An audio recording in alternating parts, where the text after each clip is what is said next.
Your body looks worn and your spirit weary. Rest yourself beneath our roof and allow Elune to guide your dreams.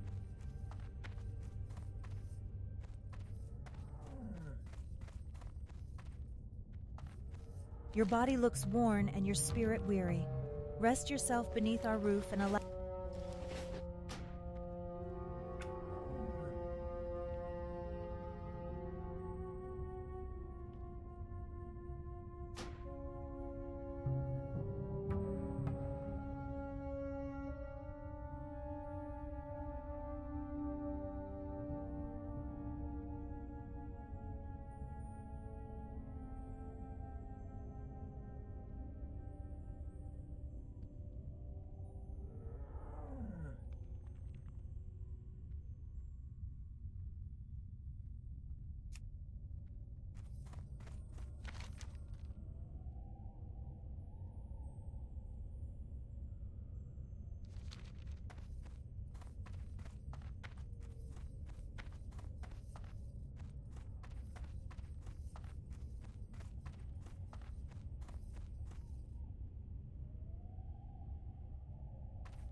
Hey! Help me with my latest invention, the BuzzBox! You can talk to people far away! Maybe you've already seen them! They're boxes with levers on them! The only problem is they need constant maintenance. Each one suffers from a different problem, but I made a really smart decision. I placed each one near creatures that have the proper parts to fix that particular machine. Right now, BuzzBox 827 is on the Fritz. It's just south of Aberdeen, real close. It takes 6 crawler legs to fix it. I'll pay you 3.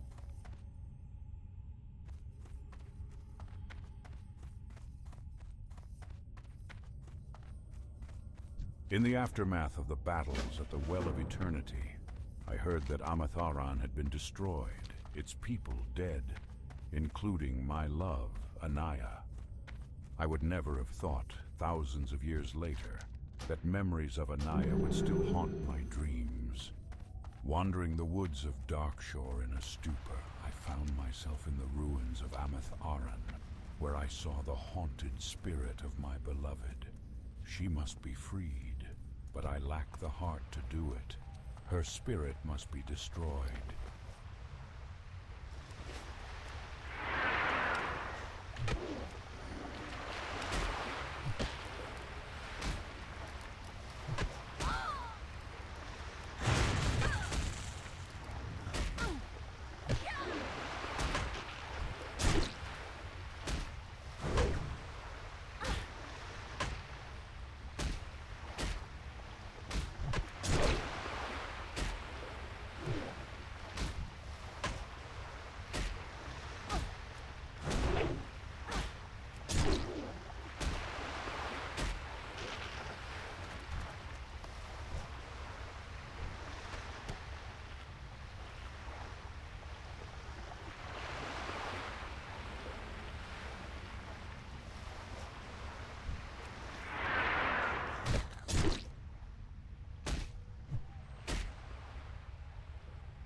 Hi there, I'm Gubba Blump. I love crab. Crabs are the fruit of the sea. You can bake it, barbecue it, boil it and broil it. They're pan-fried, deep-fried and stir-fried. There's crab salad, crab soup, crab stew, pepper crab, lemon crab, whipperoo crab and Iron Forge surprise crab. That's about it. I'm here fishing right now, so I can't get any fine crab chops. You can pick them out of reef crawlers and encrusted tide crawlers. You can make a lot with it. You can bake it, barbecue it, boil it. I love fishing. The Blump family is known for fishing. My name is Gubba Blump. I fish. There's a kind of fish I like to catch around these parts called dark shore grouper. I used to go out on a boat to fish for grouper.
Oh, hey, thank you, Friday. Thank you, Friday. Yeah, sorry, just kind of early morning. Leveling up some warrior. Just chilling. Not really focusing too much on stream. Just thought I'd go live just to have the space, you know. I don't know, it's just something about it.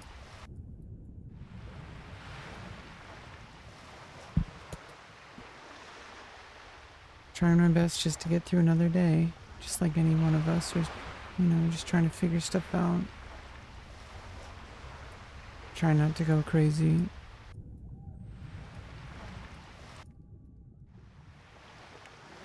Not really focusing on content right now.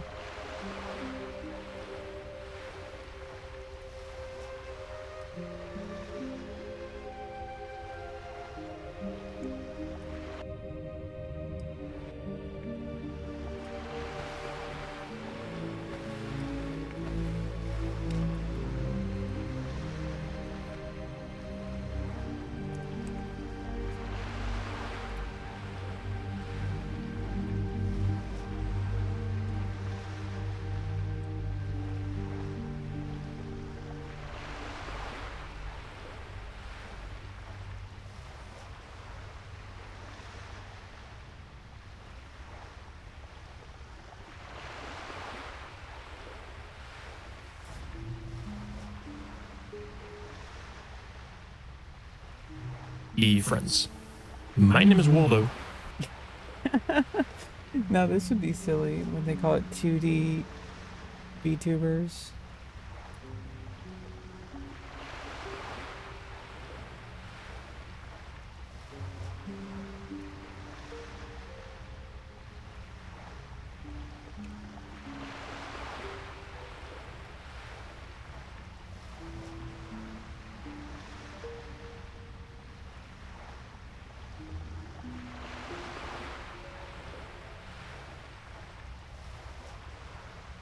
Friends.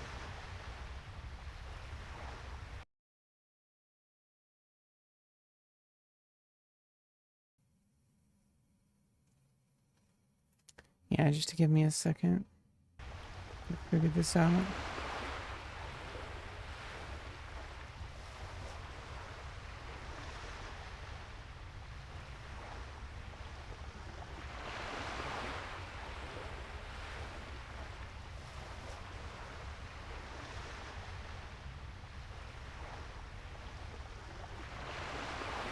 What we're gonna need for this to work is a plugin by Exceldro. It's the Move Transition.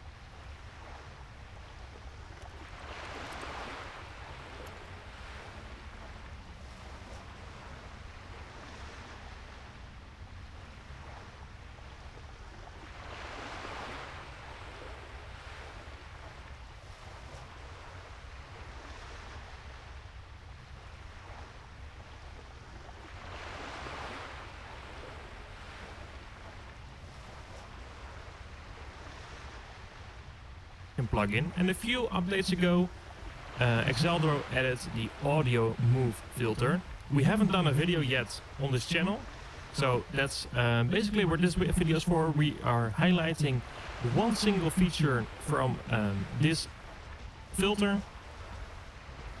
If you want to know more about the Move Transition plugin as a whole, Andy has done a video on it, and it will be available above here or in the description. So get it downloaded, get it installed, and let's get on with the video. So I prepared a empty OBS for you guys, and as you can see, we got two sources. You need two image sources for the character that you want to create. You need an image source for the mouth closed, and you need an image source for when the mouth is open. So in the intro I used the Popcat example, but for now we got another one. And what you want to do is have the Move Transition plugin installed, go to your audio source that you want to be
Yeah, how about I just I don't really want to set up any kind of weird VTuber, but I can at least put my picture up here for when I'm not doing webcam.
You know what's funny is what's really funny is that sometimes when it's like I'll have a picture of myself like on Discord, like this picture for example, it's just kind of really funny is when I have like just like a picture of myself, people are like, oh, that's like people think it's a fake picture. because they're like, oh, you know, you must just be a guy. You're using some chick's picture. And I'm like, should we tell him? Should we tell him? Like, it's my own picture that they're saying is just some chick's picture. It's just kind of weird, man. People are weird. They think that, like, I'm a guy using some random woman's picture, and I'm like, well, I'm a chick using my own picture. Like, it's like, really? It just goes to show how much stuff is predetermined by people's preconceived notions rather than reality. People deal with what they think is true rather than what actually is. Okay, now where's the buzz box is way over the fuck there.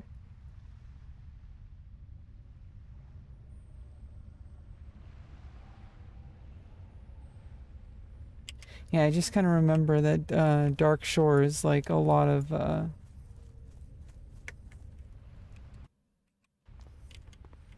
fuck?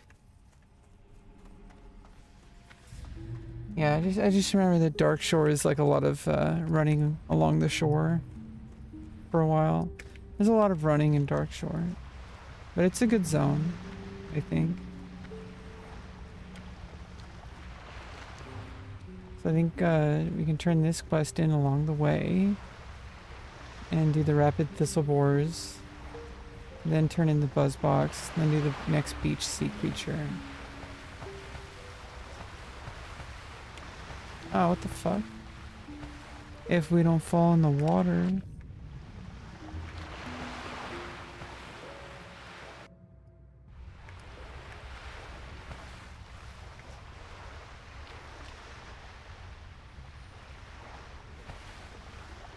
Yeah, so it's like, I mean, at the very least now I have my own profile picture.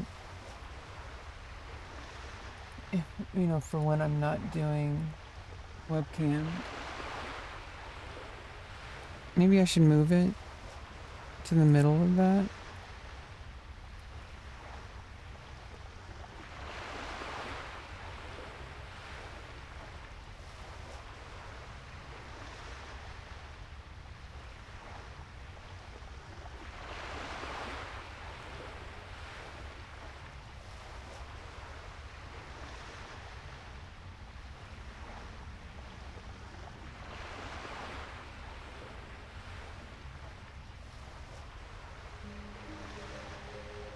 I don't know if that actually works.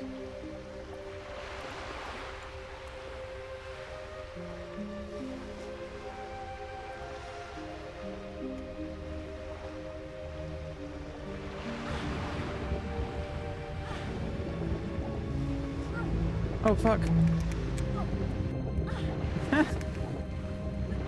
Drowning. Yeah, is it better in the middle? Or on the left?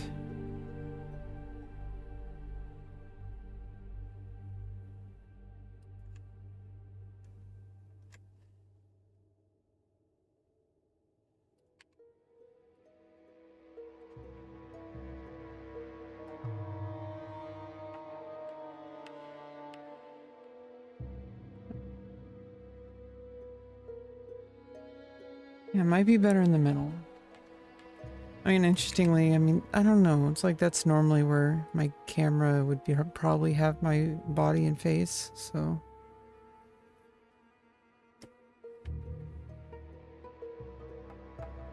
Is it even the direct middle? No, there's like a few pixels.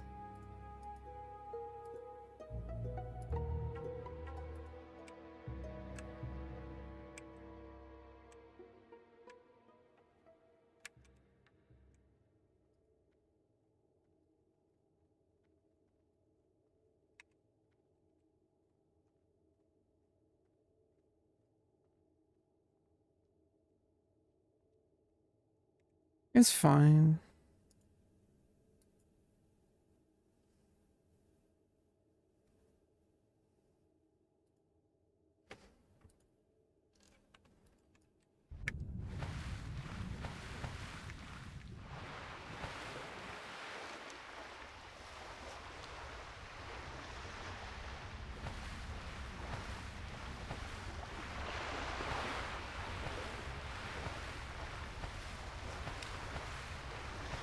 Now, I mean, that might be something to make a video about next time I do a just chatting.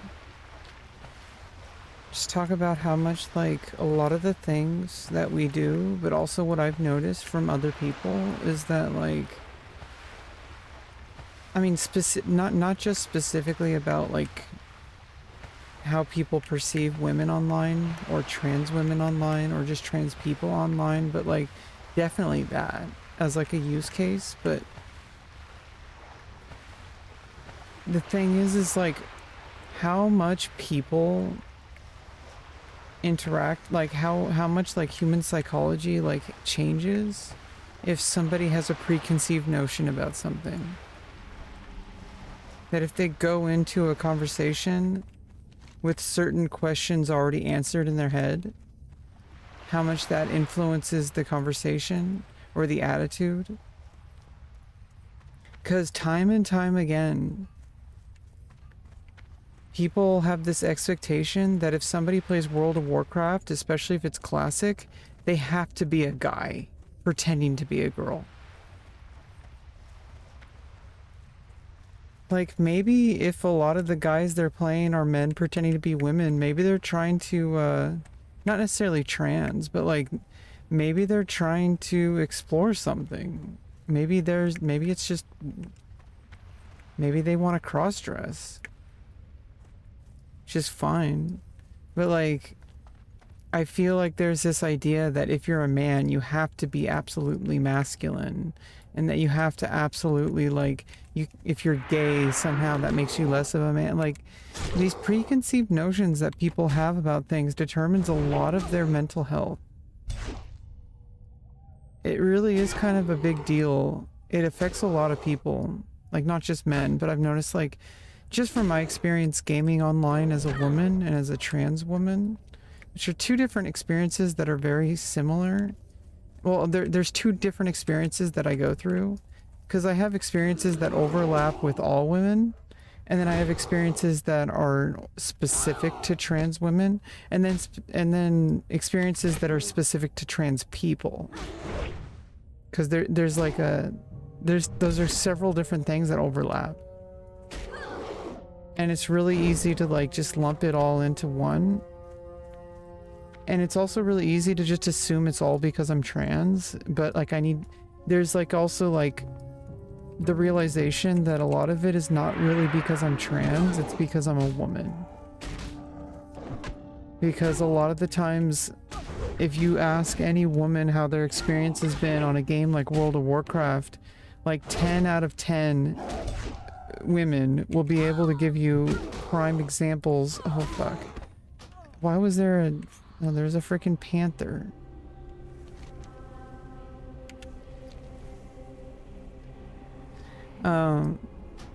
If you ask any woman about her experience on like a game like World of Warcraft,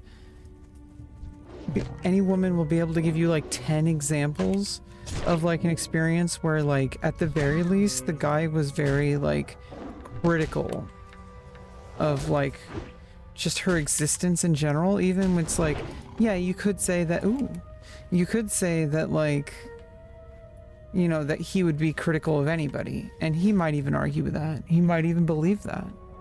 And also like she might believe that, or I might believe that. But you do have to recognize that there is like a bias that especially if it's really hard to actually look at it and discern it. Because it's so easy to say, oh, well, it's just because, you know, it's just guy culture or whatever. And it's like, okay, but do you know with 100% certainty that you would have treated the same social encounter if you didn't know that this player was a woman? If you just assumed it was a guy playing a female character. Most of the time they would just assume the character is a guy, and I think it's easier for them. Screw what others do. No, I mean, it's just an interesting, fascinating thought. I'm really interested in psychology. I don't think I could ever handle a career in psychology. I mean, I have a therapist. I would never want to do what she does. Holy shit. but I'm very interested in psychology. What could I possibly... And I just think it's, you know, I have a very unique experience. I remember what it was like presenting as male and being on the internet and having men interact with me. And to be fair, it's not that different. I think it's just the internet is toxic. But at the same time, living as a woman, especially before, when I had to argue that I was a woman, and I still do, and a lot of women do actually, because people are like, oh, well, you must be fat or you must be ugly. It's like, really? You assume these guys, it makes it easier for them to picture everybody as a male because they don't want to grapple with the concept that people who are attractive play the video games that they play, because then they don't have an excuse for why they don't have a girlfriend or for why they don't have any friends. That their personality is the reason, not their appearance. They think that only ugly people play video games, or only people who don't have friends or don't have a life or whatever. They're projecting their own insecurities onto other people. So I think it's so much easier for them to be an incel because it's so much easier mentally. It's so much easier to blame other people. It's so much easier to say, oh, well, the only reason I don't have a girlfriend is because, you know, only ugly chicks play video games. And they don't they don't want to, they'll do mental gymnastics to make themselves right. And so anytime they meet a woman online, immediately that goes against their preconceived notion that only men play WoW. Because in their experience, they've only played with men. They like being around men. And that's fine. I understand that. A lot of women might not want to be around men when they're gaming. And so there's plenty of women that are totally okay with that. A lot of women I know grew up as quote unquote one of the guys. And the more and more I look at it and compare my experience to other women, to cisgender women, my experience has extreme overlaps.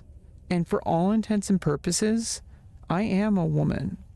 And I've accepted that a long time ago, but it's important to recognize that fact, because if you look objectively at the human experience, as objectively as you can, my experience, if you add up all of the events, if you add up all the ways that I interpreted situations, all the ways that I was treated by people of any gender, if you add up all of that experience, it is like the same exact functional experience as any woman who was quote unquote one of the guys.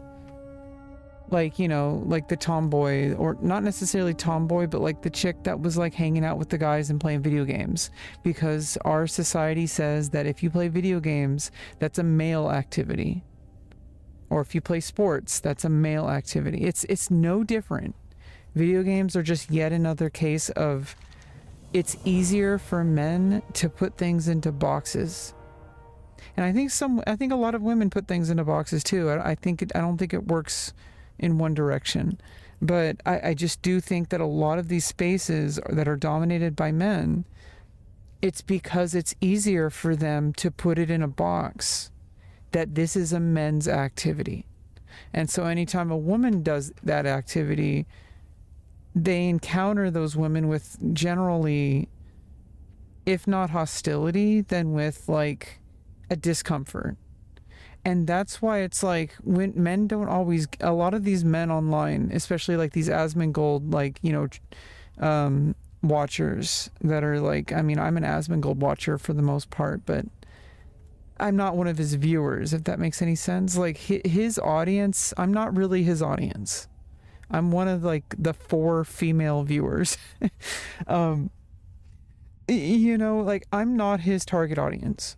His target audience are guys who have felt disenfranchised by the world, and it makes it easier for them to see the world through the lens of the only possible ways a woman would play a game like World of Warcraft is if there's something wrong with her. That's their mindset. They can't possibly think that there's something wrong with them. And anytime that you bring evidence, they will do mental gymnastics to prove you quote unquote wrong.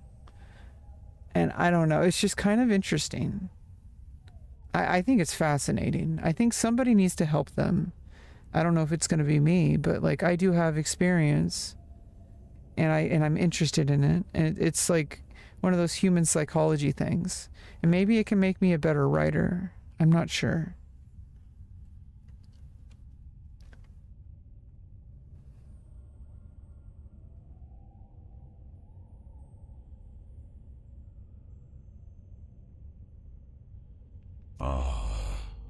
To what could I possibly owe the exceedingly special honor of a person such as yourself as company? Truly it says much of my current companions, with no offense to my hosts, the noble Grells and Satyrs, that your presence could be considered an improvement. But please do not let my uncivil tongue drive you from the place. It has indeed been many years, decades even, since I had civil accompaniment. If I were to relate the story of my life, I have no doubt it would surpass the limits of your patience. Let us say that mine has been a long and painful life, and this spectral form is perhaps the worst torment of all. I am held here by the means of magic. Though my words may seem disingenuous, I assure you I would be grateful beyond words if you would help me find the means of my imprisonment. A seal binds me, and by examining the earpieces of the sprites and grells, I may find a trace of it.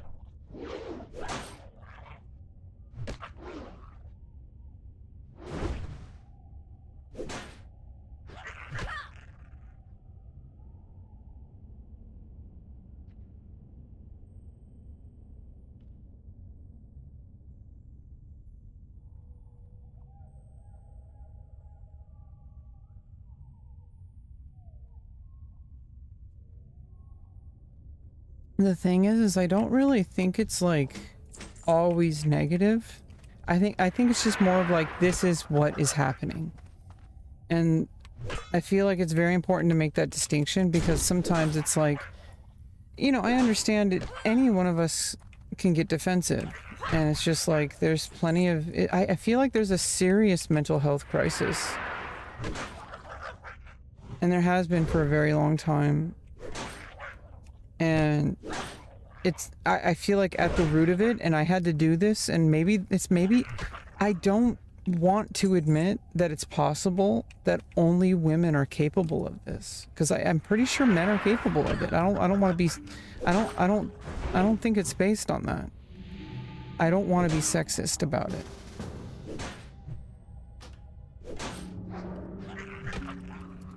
But I really do think that, like, especially men, and I had to overcome this in order to live as a woman. Like, so many men are just so incapable of investigating what is actually going on because it's too uncomfortable. They don't want to think about uncomfortable things. It's not just men, because women do this too. They're like, oh, I don't want to think about this because it's too complicated. It hurts too much. And I think it's just generally like why people are so afraid of therapy. Because when you do therapy, you have to actually ask these tough questions. You have to actually investigate this. And it's really difficult for most people to do. But I know for sure it's definitely a problem that's facing a lot of men. And it's up to us to be able to help them, whether you're a man or a woman or whatever. Like, the thing is it's really hard not to sound antagonistic when people are looking for a reason to accuse you of being antagonistic. Those are two different things. Because you can be, it's like my only crime is that I didn't walk on eggshells. My only crime was that I didn't make it easier for this person to feel like I wasn't being aggressive.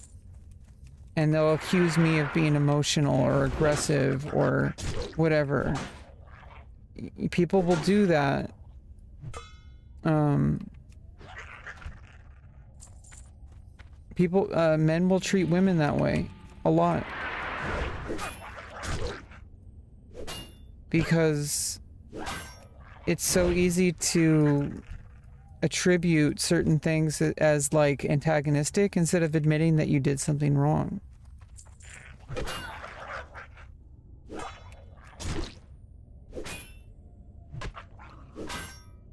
And believe me, I've made a lot of mistakes. And when it gets to the point where people try to use that as a weapon against you, where it's like there must be something wrong with you because you're causing problems, and it's like, no, you have to kind of learn how to like stand up against that too, because there's a point where it's not your fault, where literally the person is weaponizing your insecurity to the point where you're going to blame yourself for quote unquote causing a problem when the person in question is the one who caused the problem. That's called that's gaslighting. If anybody, like, I feel like this is a good topic for my next YouTube video. Like, I'm just kind of exploring it right now. It's kind of what I use my stream for. I kind of use my stream to just kind of explore topics while I'm like gaming most of the time. And then when I like actually want to sit down and do a talk or a video, it's not always that good. Like my last video wasn't that good. It was during a stream. I was just talking about random things.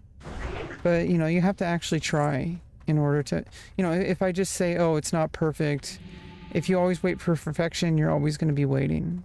So you just have to keep trying even when it's not that good, or even if you just think it's not that good. Because it might be good. It might actually not be good. I don't think my latest video is very good. I think it could have done a lot better, but I wouldn't know that if I didn't do it. Now I have information that I can probably try to do a better version of that talk. About like imposter syndrome and about like, you know, it's like getting the topics in place. Just like right now, this isn't really content, but it's like brainstorming content.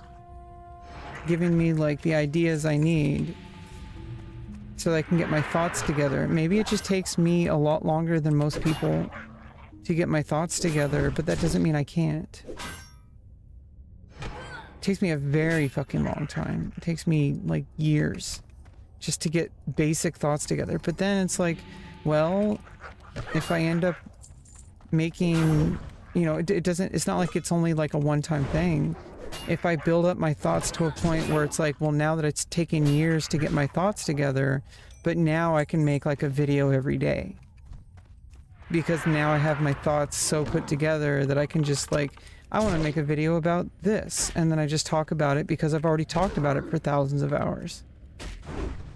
And I can just put it into a concise term for a video. So like, I'm not quite there yet, but that's where I know I'm going. And now I'm starting to get to the point where I'm doing like just chatting streams where I'm literally recording content for videos. And even those are still like brainstorming stuff. So it's like an iterative process where it's like I journal and I think out loud about the concepts.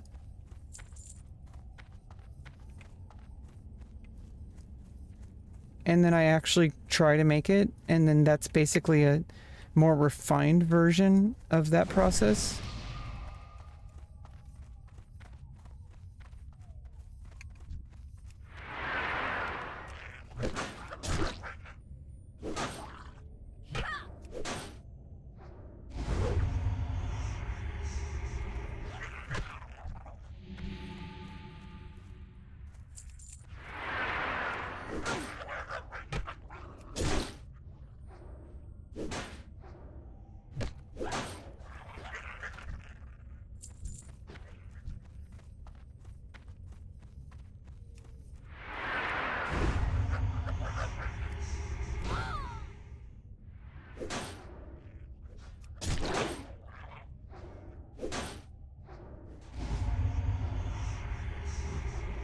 So I think a lot of it is like, I think I have like this issue. My main issue is not that I'm unintelligent or it's not these things that I accuse myself of being. It's easier to think that. It's just like in the way that it's easier for guys to think that only men play WoW. It's easier for me to think that there's something wrong with me. The only thing that's wrong with me is this lack of acknowledgement of reality. That the creative process is very iterative and very painstaking. And for some reason, I'm expecting myself to work miracles, to not have to go through that.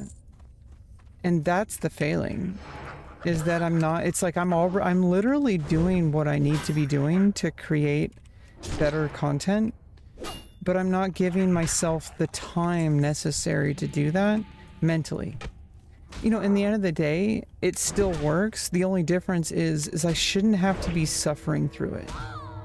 So that's really, it's more of a quality of life thing.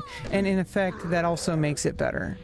Because then it's like, well, if I'm not constantly like blaming myself and, you know, harassing myself basically, then I'm probably gonna do better.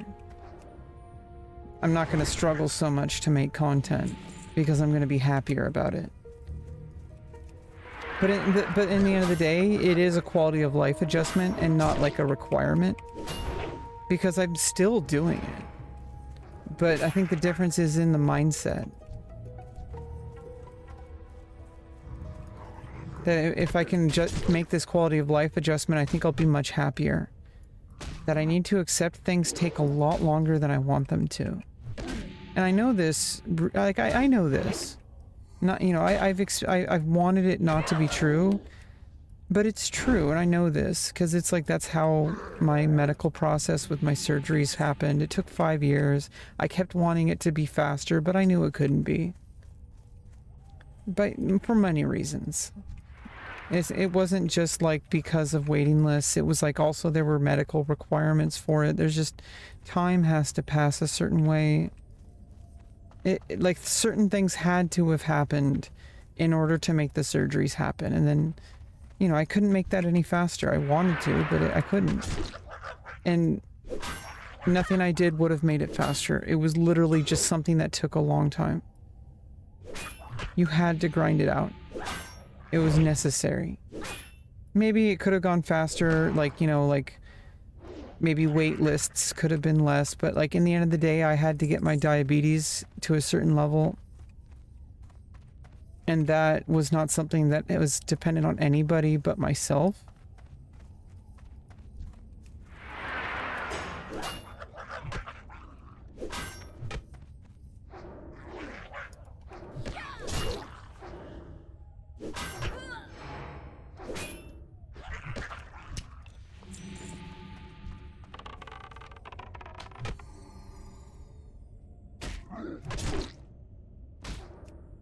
Oh.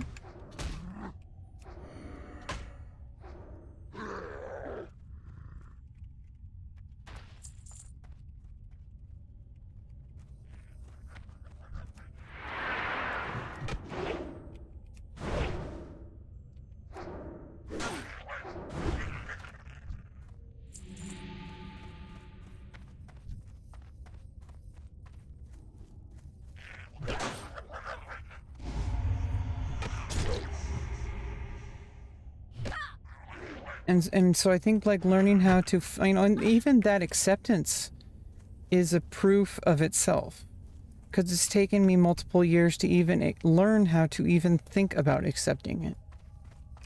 Maybe that's just because I'm autistic. Maybe that is part of it. Indeed. Maybe it just takes me longer. And so I think it's just like, you know, there's a reason why things have been taking so long. And it's okay. I'm gonna get there. I'm already getting there. I already got there in certain cases. Like I got my surgeries, didn't I? So I'll be able to get to a point where I can make better videos and make them more frequently, make them more consistently, more important than frequently, consistently. Because even once a month is better than like 10 times every 3 months. if it was just one video a month where it's like a well thought out video that was organized, where I made very concise points that is very viewable, like from a YouTube point of view.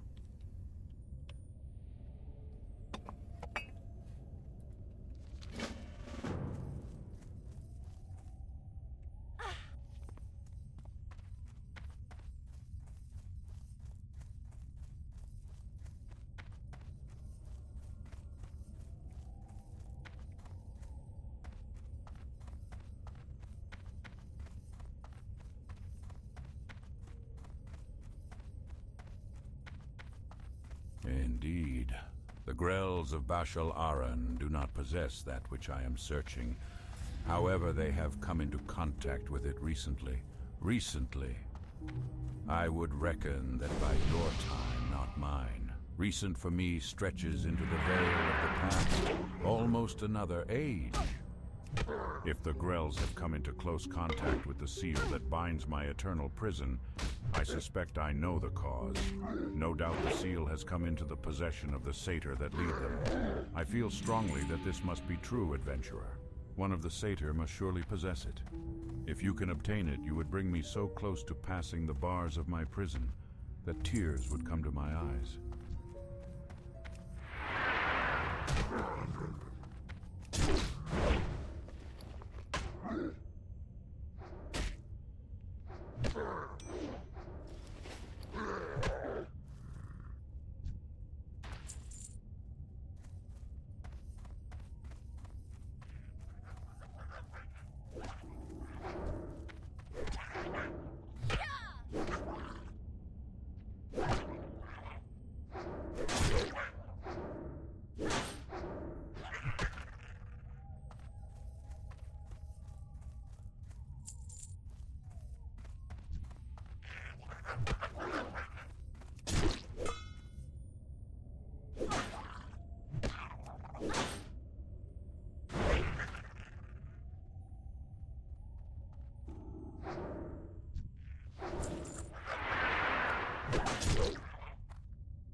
It is hard for me to even believe that what I hold now is that which has held me for so long. Let us waste no time, adventurer. When the seal is destroyed, I might walk the forests of the earth freely again. It was the craft of one of the most powerful of the Highborn that created the seal that formed my prison. In Amatharan, the ruins to the south that are twin to these, persists even today an ancient flame, blue in color. In this flame, this seal could be destroyed. Be wary in the ruins, adventurer.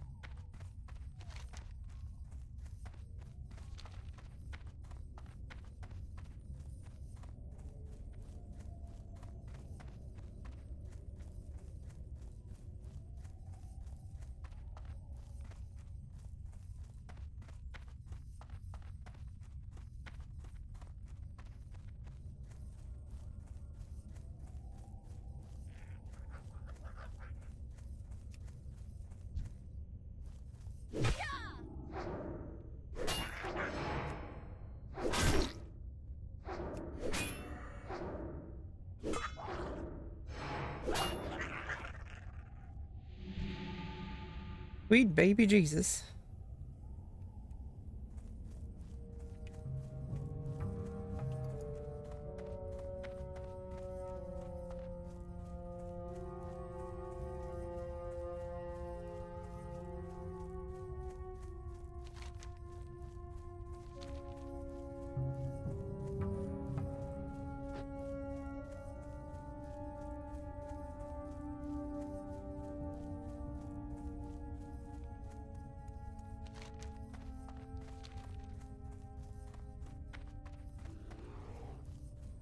Hey, what's up, baby jabos?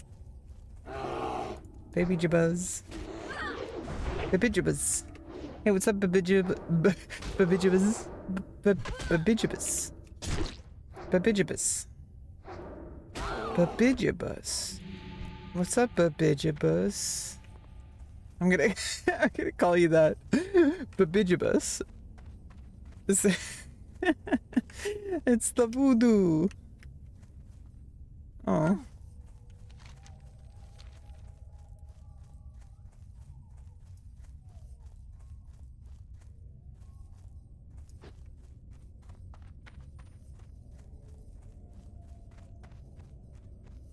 Babijabus, coming to my stream today. How praise thee, Babijabus. The light begins to pray. um...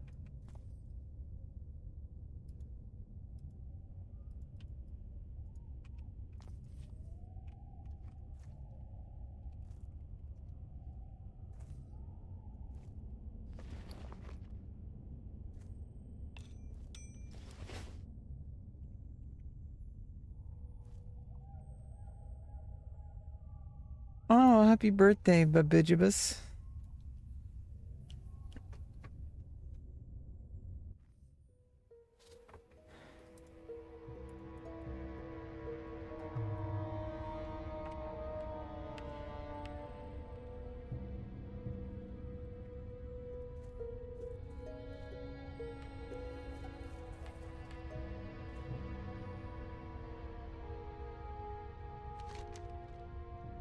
It's not really, I don't know what's going on.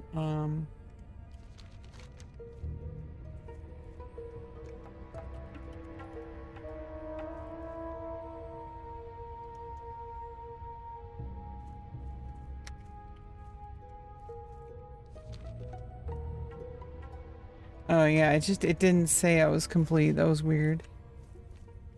Well, happy birthday, otanjobi omedetou gozaimasu. Oh, it's your birthday, yeah. I heard it's December 25th. Is that your birthday, baby Jesus? Main character syndrome much? Everybody in the world has to celebrate your birthday. Marry me and Merry Christmas. I'm not gonna marry you.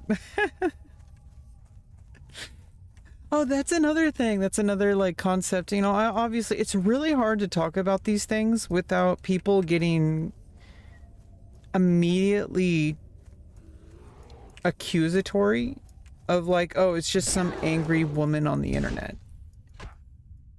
Because it's like when you talk about these things, I've been talking about for the stream basically, like an idea for a video of like, you know, the psychology behind like how people will basically, depending on your preconceived notions about something or someone, you're going to have a completely different social encounter. And any of us do this. I know, I was just joking.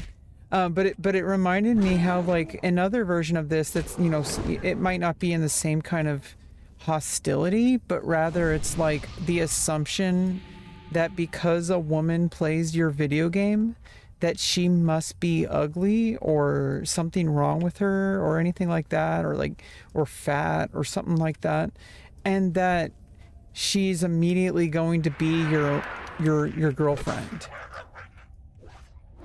Their first time in a million years in their mind that they've ever encountered a woman in their video game, and their first thought is, you know, this person I need to get married to, like, marry me. Like, I know, and maybe some people are memeing about it, but like, I really do think deep down a lot of these guys just think that just because somebody plays the same video game that you do, that means that you are like perfect for each other. It's a really weird belief that like a lot of guys have about women. Like and this happens in like the chess world. Like if you're a woman and you play chess, men immediately see you as a romantic interest. It's not just about, basically everywhere in the world is like this, like for women.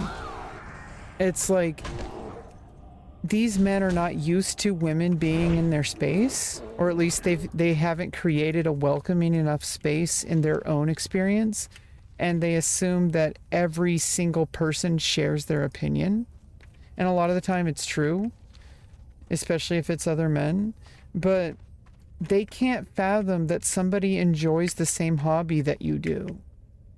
They think that they're only doing it, that if they share that means that like they're a romantic interest. It's like a really like, it's not even about, it's actually kind of like I feel bad for these men because they have not really allowed themselves to experience nuance experience in life.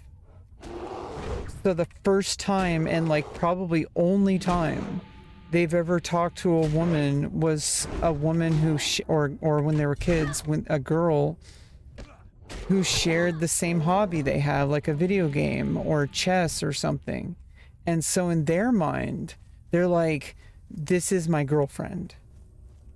And like, you know, that might be true, but like they just assume it must be true. And that's the immediate course of action. And it's like, it's not really fair to the other person because you're not allowing this encounter to be organic. You're not allowing this like, I mean, like this, for example, I'm playing with a random priest in the game, a male night elf priest.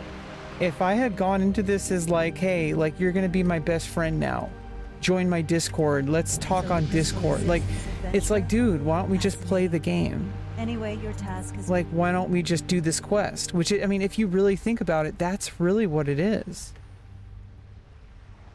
literally you're just two people who play the game and you get to enjoy that time together. Well, the thing is all men were boys. Well, not all men. Some men were girls and women at one point, and then realized they were men and then transitioned. But we're not talking about that. We're talking about like cisgender people. So like the straights, you know, we're talking about people who are like, there's a lot of disenfranchised people. And I feel like this, like it's a lot of people with the preconceived notions. It's not unique to any one demographic, but there is like a type.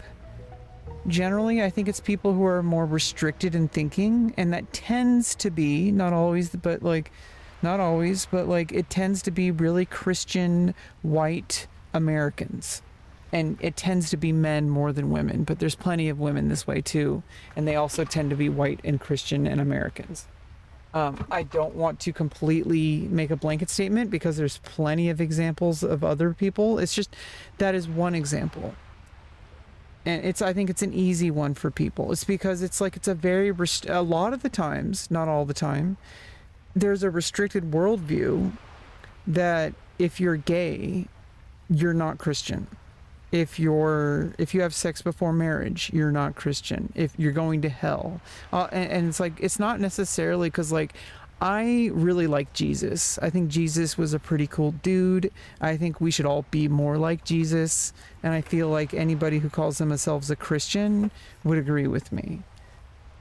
Because that's what Jesus taught, was just be a chill person. Like, stop fucking controlling everyone. That's what Jesus is about.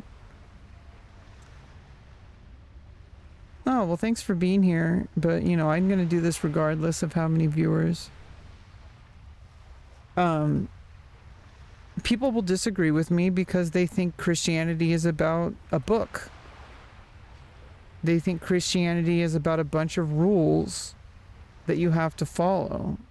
And, you know, that's fine. That's more of like a discipline. And if that's who you are, then do that. And I'm all for that. And I'm supportive of that because, you know, there's a lot of people who are very ascetic. They, you know, like monks. I am very respectful of that. But as soon as you start trying to force everybody to do that as well, I'm going to have a problem. Yeah, Christianity was probably made by a bunch of really old guys thousands of years ago. It does got some great points. And it's like, the thing is like, here's the thing is like the whole moral of the story of Jesus and his execution and his torture and his execution and his resurrection is that any one of us could be him. We can all perform miracles. And the thing is here at the very end, and I'm getting into like Christian lore here. At the very end, spoiler alert, when he's on his cross, and he has to carry it across like a street, and everybody has to watch him and ridicule him, and this has been done throughout history. A lot, the walk of shame. They even did it in Game of Thrones. The shame, shame, shame. Basically, he had to carry his own cross that he was going to be nailed to and executed on painfully across like weeks, fed like vinegar water to like clean his face and give him hydration in a sponge, like for weeks. That's how they would execute people in the Roman Empire. And and every way, basically the New Testament was about the Roman Empire conquest, of how it affected nations, that people in Israel and Jerusalem and all these places, Jerusalem and all these places, like they were impacted by imperialism. That's really it's Star Wars, basically. The Roman Empire took people that they considered to be unsavory. Anybody that dissented against their law. That Roman Catholicism and whoa, the person's running backwards really weird. And traditional like Judaism were like the only allowed like thoughts, and like Jesus came along and he had different ideas, and so they took him as a heretic and they executed him. They did this to a lot of people. They did this to probably millions of people throughout I don't know how many centuries or whatever the Roman Empire lasted, but they did this to millions of people. Jesus was just one of them. And I think that's the whole idea of the story, is that any one of us could be him. And when it says Jesus will rise again, that's what that means. It doesn't mean some magical being is going to come here and bring everyone to heaven, because that's something that has been taught to people in order to control them. In fact, that's what Jesus was fighting against, was that dogma, that control, that government control, that mind control, where it's like, you have to believe this or you're going to hell. And a lot of people who believe that there's a heaven and hell, that their actions will determine that, they live with severe mental health issues, severe anxiety. And ironically, a lot of these people end up doing terrible things, if you really look at it. I don't like to judge people offhand, and there's a lot of things I don't know about somebody, but a lot of the times it's like, I really think this is the cause of when people have severe personality issues. It's because they have a lot of really close-minded, limiting beliefs about themselves and about the world. And anytime something challenges it, it makes them afraid. And when they're afraid, they lash out. And they lash out at the individual who reminded them of reality. And that's why, like, a lot of people are afraid of, like, women in video games. They see women in a video game or being represented in a video game, and it goes against their worldview that video games are only for men. That they see video games that are targeted towards people who aren't like them, and they think that it's a mistake. And yeah, sometimes, yeah, maybe it is just bad game design, but not all the time.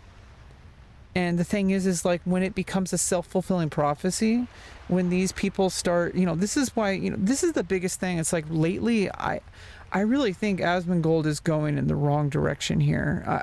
He somewhat, sometimes he has like a small amount of promise of like, I feel like he's figuring something out, but then it's like, he's going down this path.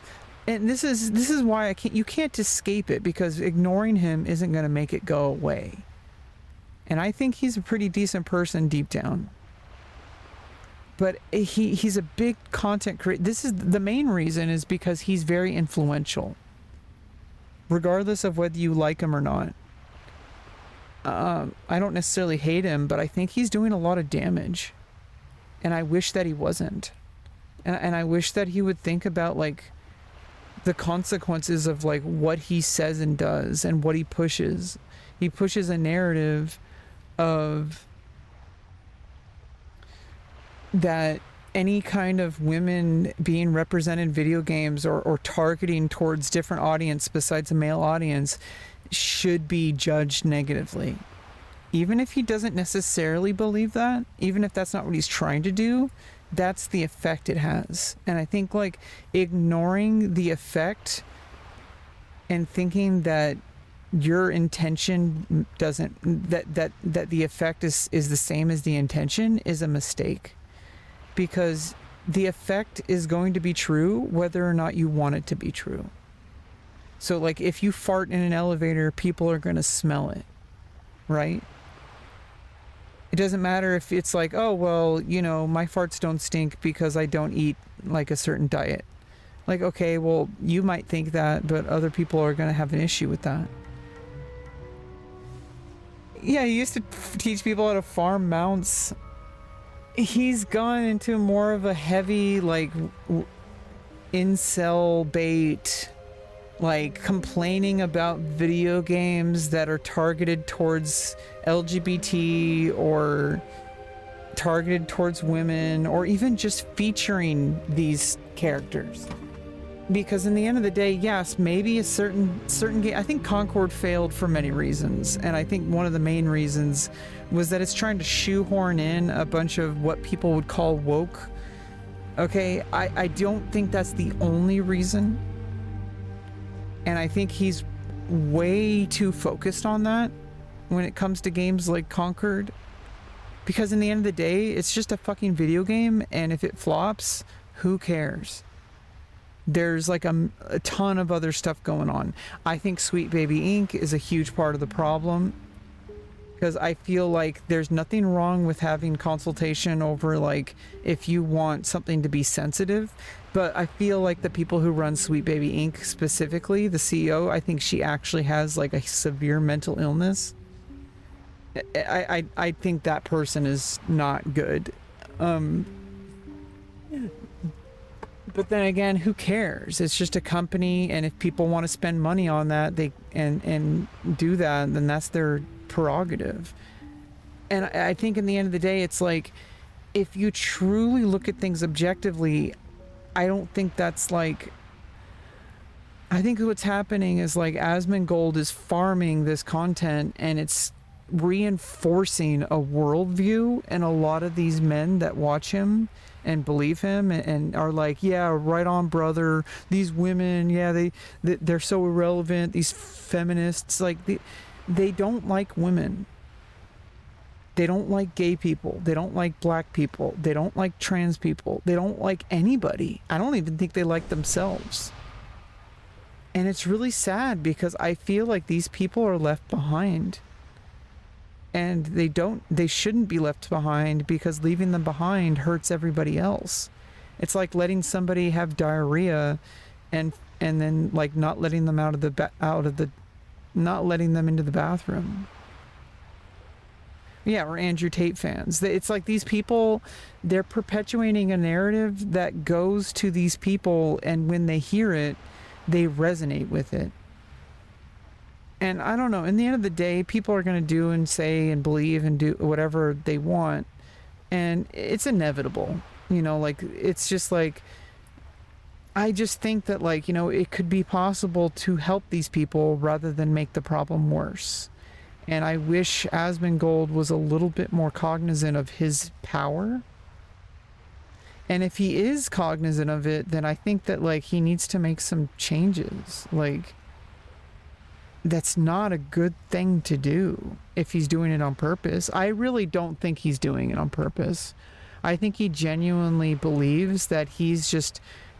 There's this really naive belief that freedom of speech should be completely free and unhindered. And in theory, like, in a perfect world, yeah, I'm all about freedom of speech.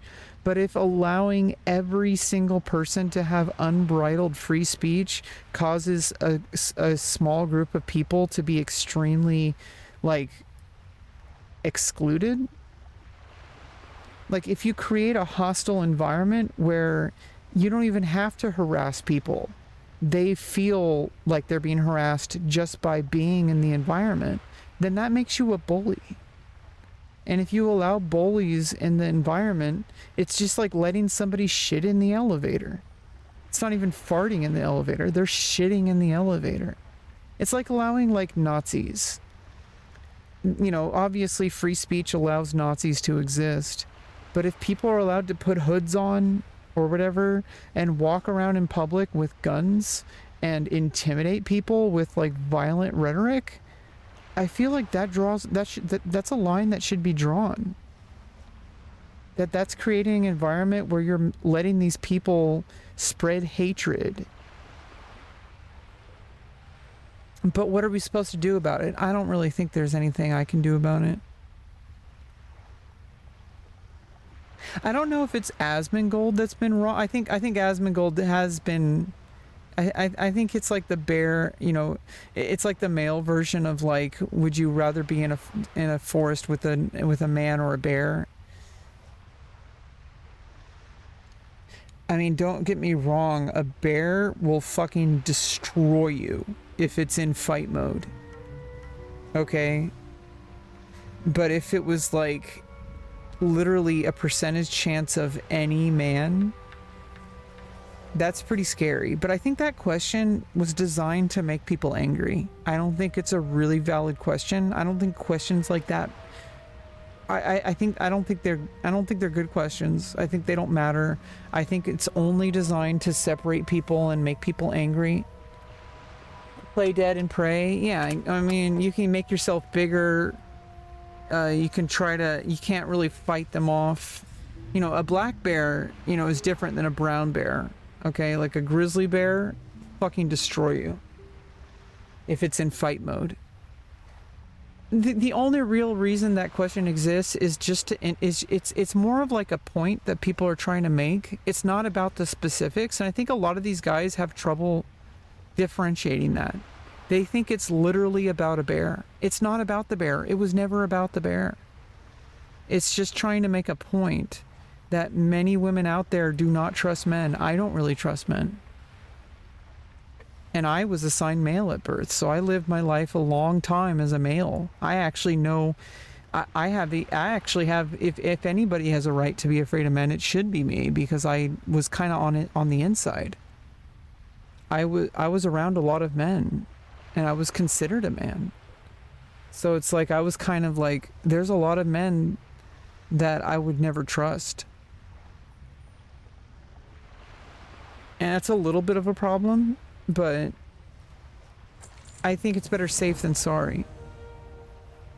But I feel like it's not even about trying... I think a lot of men, they feel attacked. They're like, why are you calling... Like, not all men, like, why are you calling... They don't want to admit that it's not that we're trying to attack men. It's that we're trying to help men realize that they have an experience that is not the same as women's. In fact, I think I've been affected in ways that a lot of women can't understand. I'm not trying to say like this is a victim Olympics or any of that shit, but there's a lot of other women that will never understand what I went through. Like, you know, there's a lot of trans women that will never understand what I went through. But there's there's a lot of cisgender women that won't ever understand what I went through, or trans women. There might be men that understand what I went through. It's always possible for people of any demographic to understand another person or not understand. Becoming irreverent? No. I don't want to become a religious leader. I don't really think that, I feel like becoming a thought leader or spiritual leader, I feel like those things should just happen organically, because it shouldn't be my decision. It should be, and if people are going to listen to me, they can choose to do that. I'm not going to set out to be like a spiritual leader. Fuck that. I don't want to start a cult. I have things to say, and I would hope that people listen to it and provide their own feedback.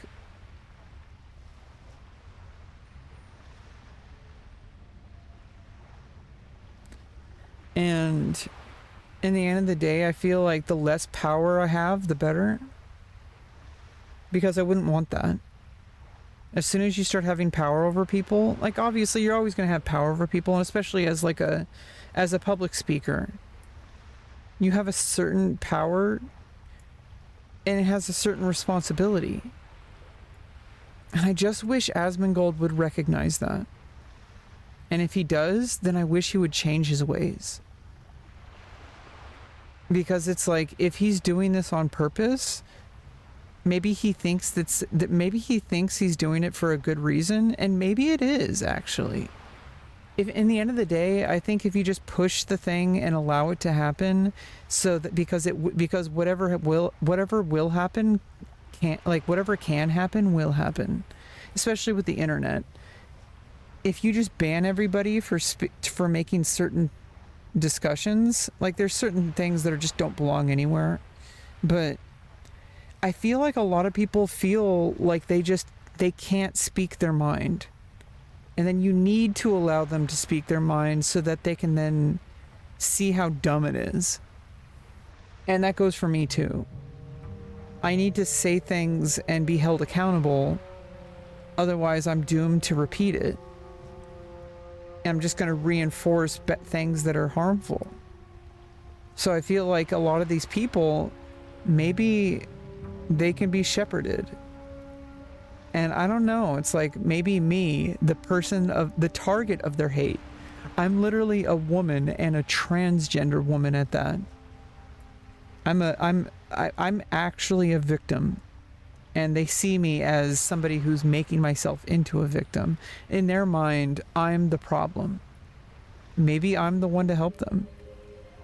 Ironically. Yeah, I try not to think about other people.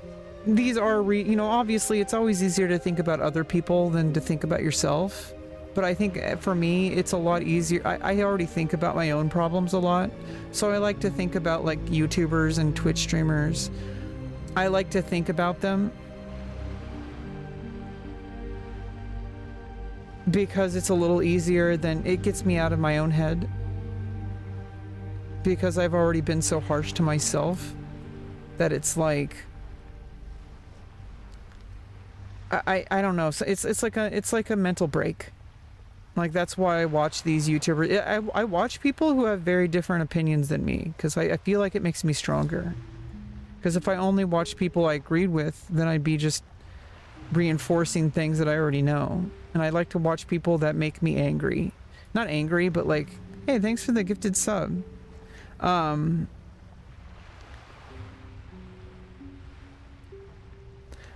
to Peter, gifted a tier 1 sub to Peter Balkus. Okay.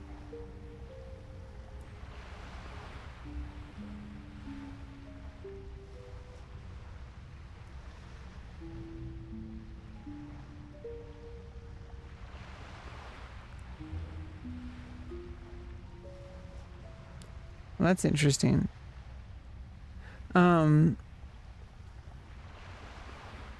Anyway, I just kind of think it's kind of, in the end of the day, it doesn't really matter. It's just stuff to keep us distracted. You know, just like playing WoW. I don't really know if anything I say or do matters, but we can't think that it doesn't. No matter how, like... I feel like no matter how hopeless something seems, like once we start doubting ourselves and start thinking that nothing we do matters, it's like we kind of start slipping down a very dark path.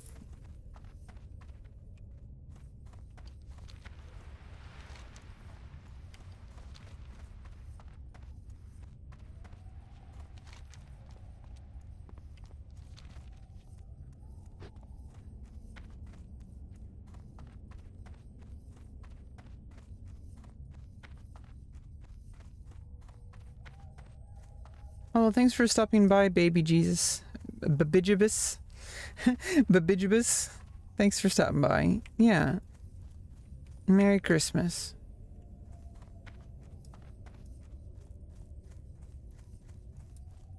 You filthy animal. And a Happy New Year. No, just being here and talking is way more than anybody can ask for. So I appreciate it. It gets me out, you know, kind of...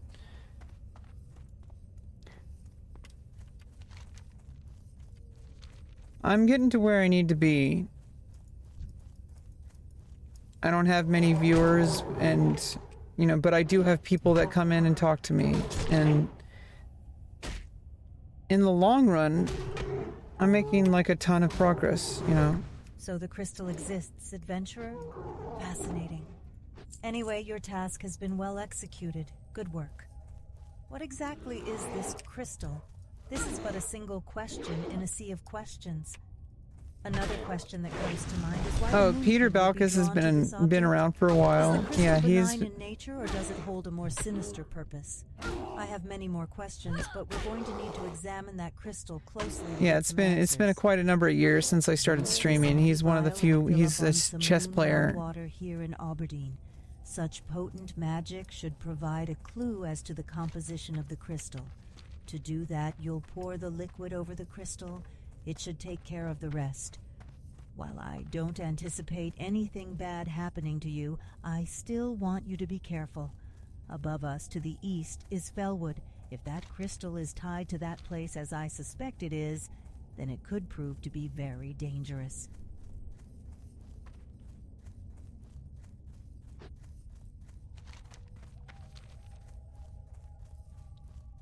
Bye-bye.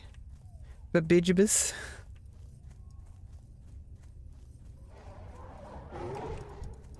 Baby Jeeboos. Baby Jaboos. Baby Jeebus. Holy Jeebus.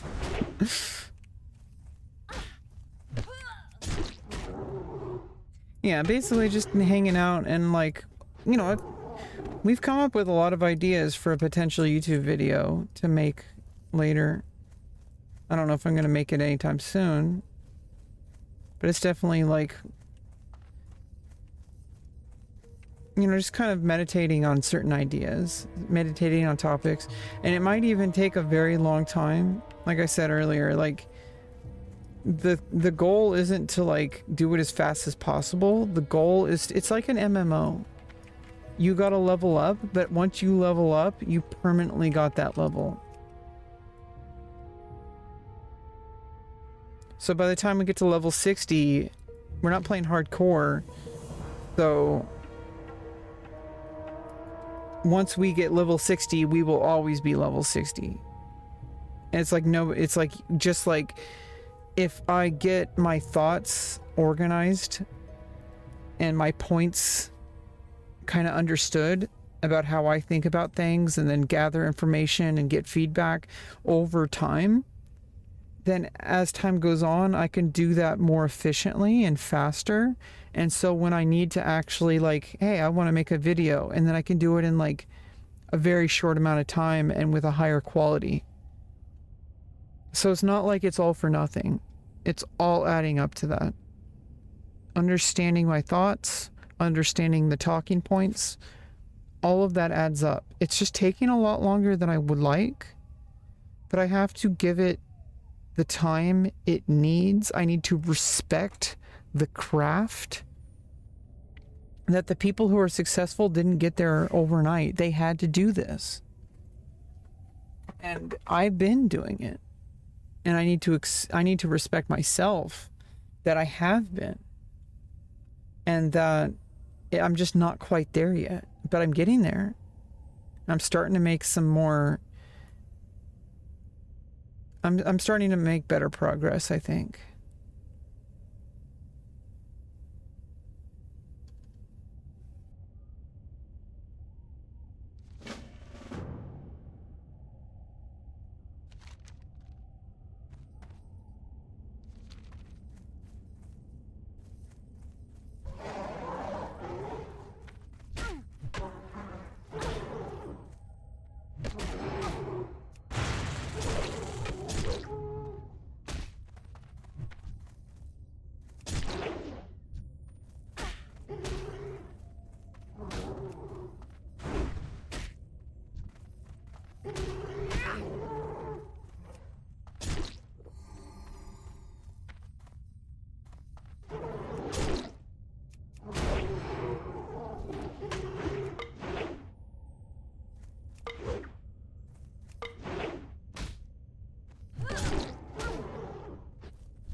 Can't run away. Can't run away into a hill.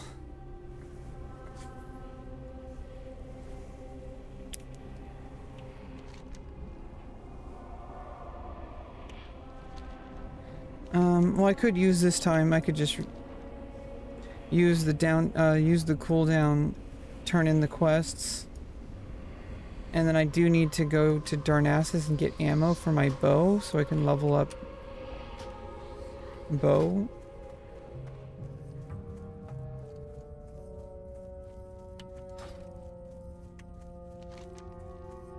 So let's turn in this quest.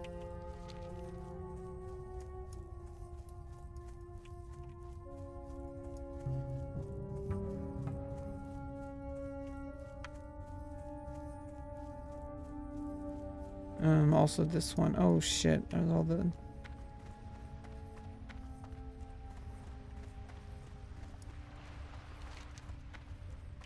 I'll get that one later.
Hey, what's up? What's up, Mag? 5-hour energy. I had some I'm gonna make some coffee soon. Oh fuck. Am I gonna die again?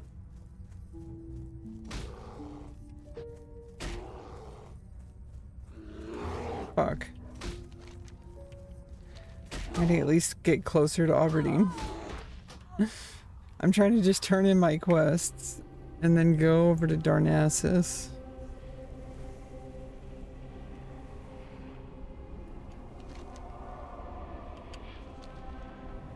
I wanted to save my Hearthstone for when I want to come back to Aberdeen.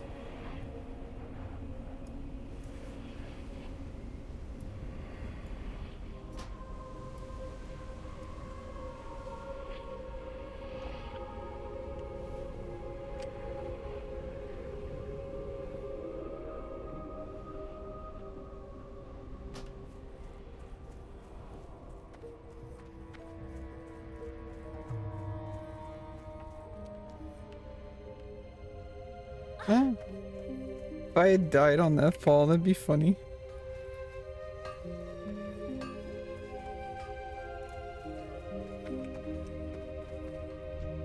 Greetings, lass. If you're looking for the best deals you'll find outside of Ironforge itself, then you've come to the right place. Off the coast of Darkshore to our north are two wrecked ships, the Silver Dawning and the Mistveil. Some time ago, both ships ran afoul of the blasted Murlocs as they sailed across the vast sea into Aberdeen. They now lie... You on Night Slayer? Yeah. Leveling up warrior. I have a level 28 paladin. See, I'm like pantsless.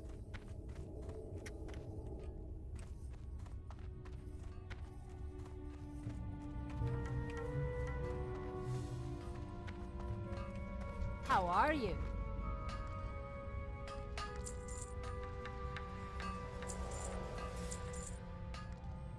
See you soon.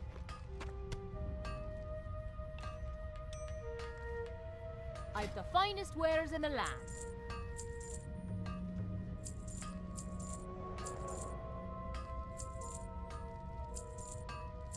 Safe travels.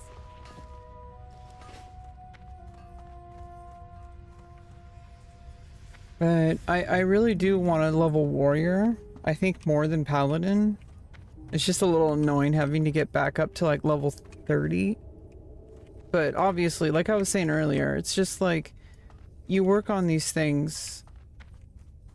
Like you get to level 30 and this isn't hardcore, so I mean it's so bizarre to me because my experience with vanilla WoW started really with hardcore, and I played a lot of hardcore like on stream and maybe a little off stream, but I think mostly I played on stream. And so when I went to normal PvP, it's like this is like a weird foreign concept to me that when you die you don't have to start over. It's like, but that's the normal game. Like what? What? You mean that when I die, I keep my progress?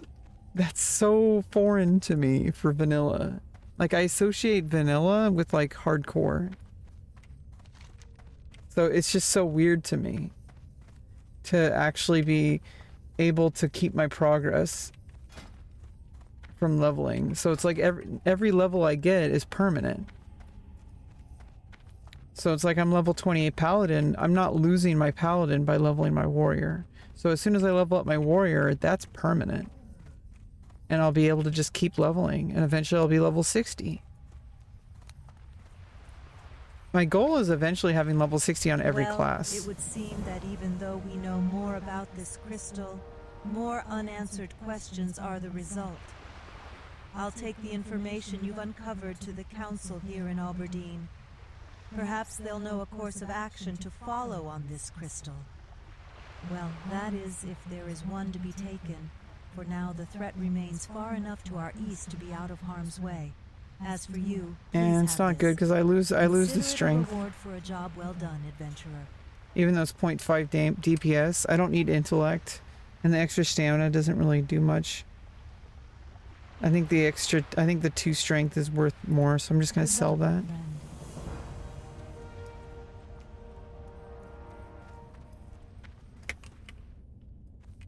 Elun Adore. May the stars guide you.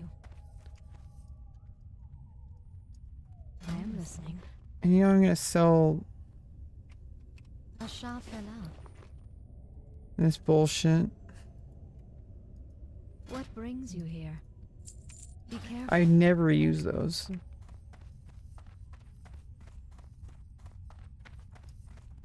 For some reason, I just like whenever you quest them in Goldshire, it's like for some reason I always like just keep them and never use them. I'm like, fuck, just sell them. If I wanted consumables like that, I would buy them beforehand. Like if I had a very specific thing I needed to do.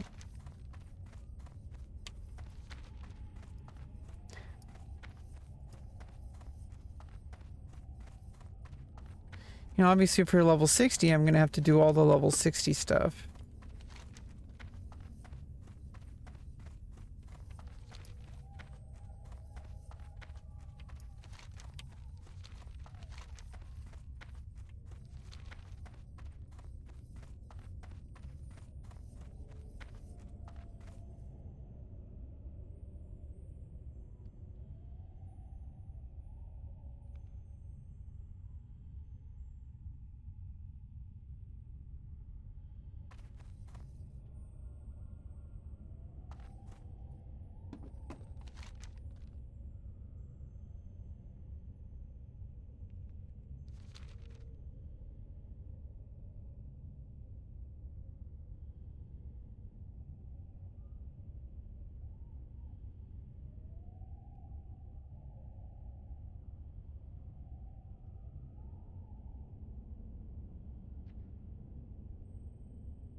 I gotta do some squats.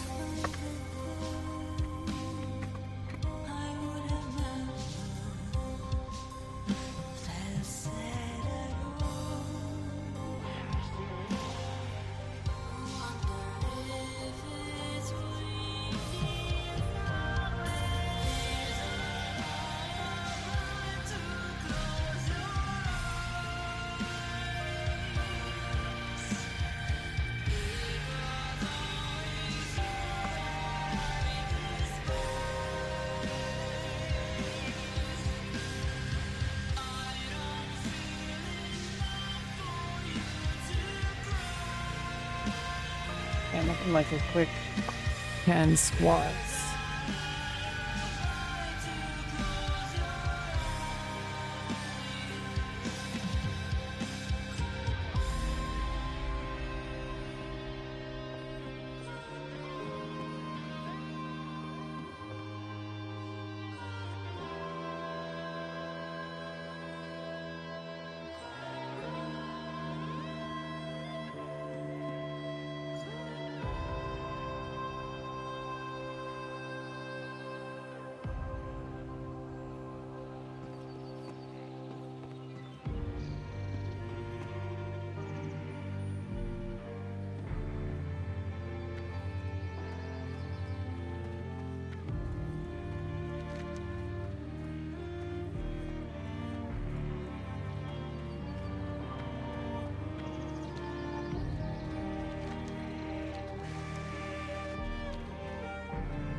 I mean, honestly, it's kind of just like a waste of time to level. It's not, but like, there might be situations where I would need to use ranged for like some kind of kiting scenario, but like, it's mostly just for pulling in dungeons when I'm tanking. So I actually don't need even good ammo. Like, I could use this cheap ass ammo. I'm literally using it just for pulling.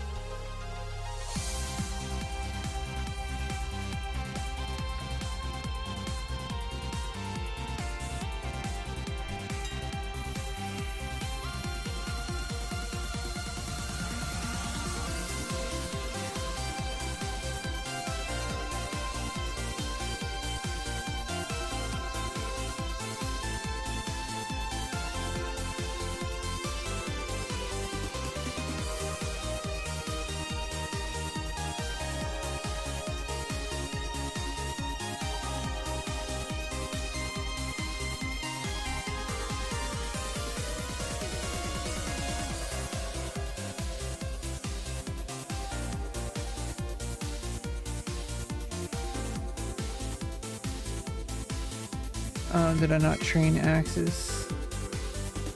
I think I'm going to be using two-handed swords though, because I am human. I get sword specialization, which is why, even though I think it's still different than the critical, I think instead of two-handed weapon,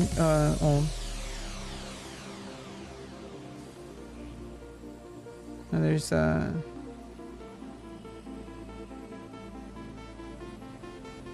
instead of axe specialization, I think I'm gonna do sword specialization.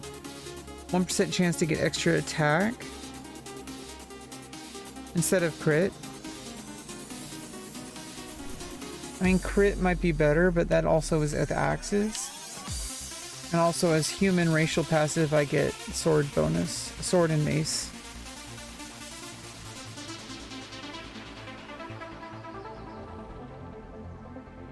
Which increase skill by 5. Not exactly sure how that translates. Here, let's open up perplexity. Vanilla WoW, what does +5 weapon skill add? Approximately 3% hit chance against boss level. Dodge and parry reduction. Yeah, it basically gives me an extra level. Oh, an extra 0.2% chance. But then the additional attack.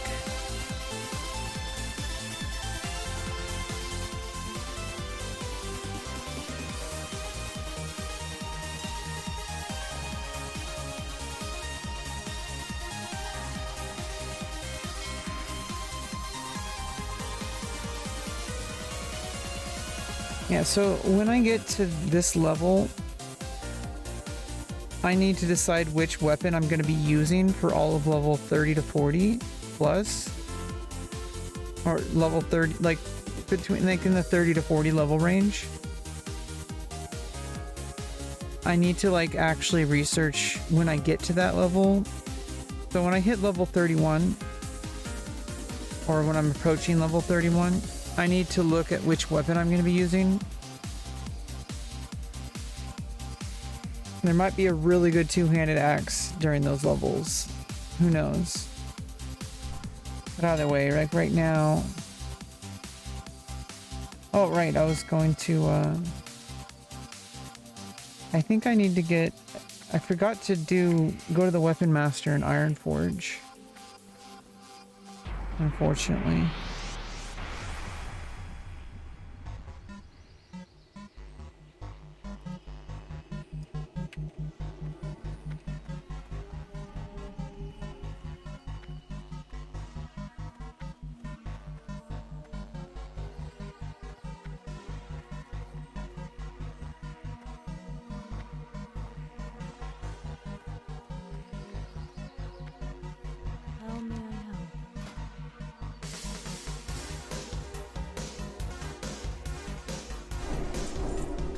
watch over you.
Yeah, make sure set any I think I can make some over here.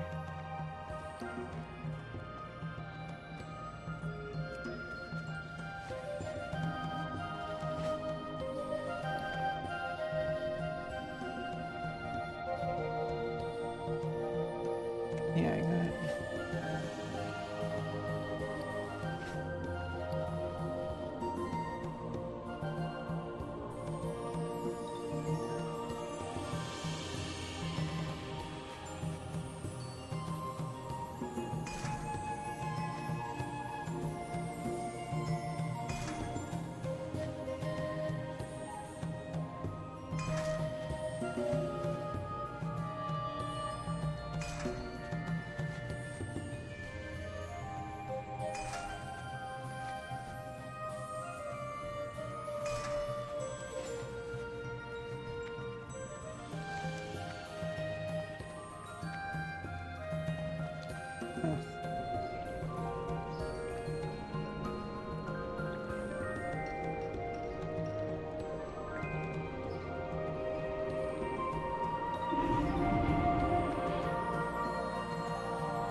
Welcome to my inn, weary traveler. What can I do for you? Light bless you.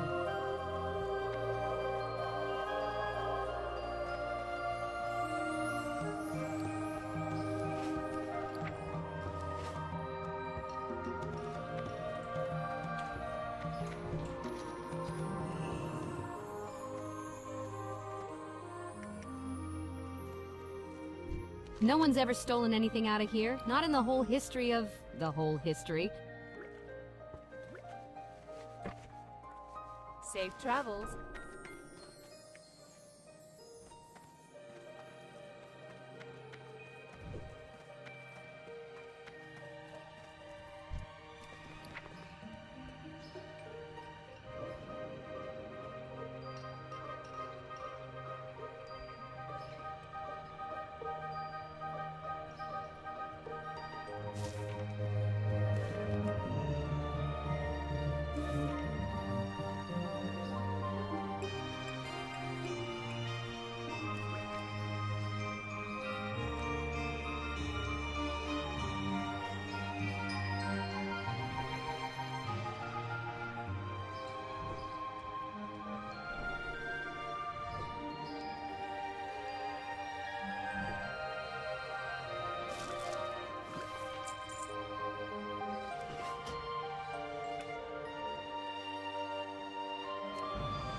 Yeah, sending myself some stuff. It's cheating.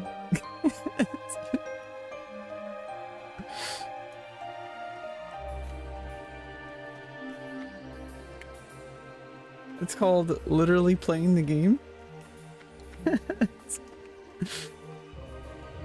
That's like what the game's made for. Is to, you can make alts as many as you want. You can level up different classes. You can have different ways of making gold. It's all part of the game. I love it. Bringing me back to those like old days when I used to play Final Fantasy XI. I'm starting to get the vibe. I had to adjust like how I thought of the game. Okay, finally upgraded our staff, but we are under-leveled in 200 swords, but it's fine.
Got some more coffee.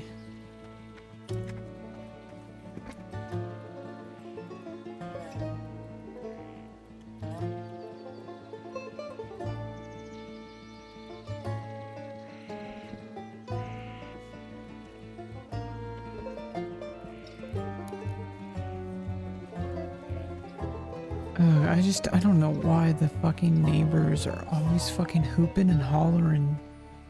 What the fuck? Like, what is wrong with people? I don't get it. Like, why do they need to, like, have this kind of, like, ho, ho, ho, ho? Like, acting like dogs. Like, the dogs are understandable. Like, fucking, it's weird when people act like dogs. I don't fucking get it, dude.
Yeah, I don't need to really be doing equip set stuff too much.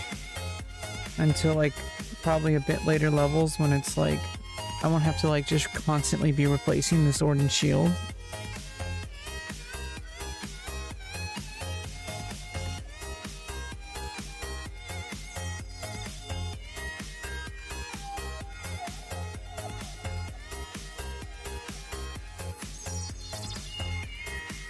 Okay, and I figured out I can just I only have to switch out the weapons for these. I can just enable all, disable also. So for fishing,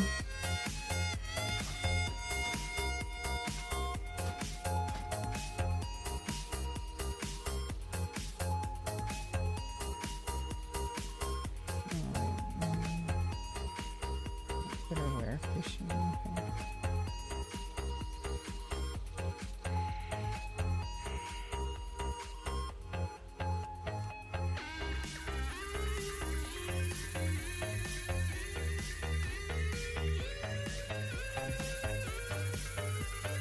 And I only need this first two-handed shield for quick. For fishing, I can just...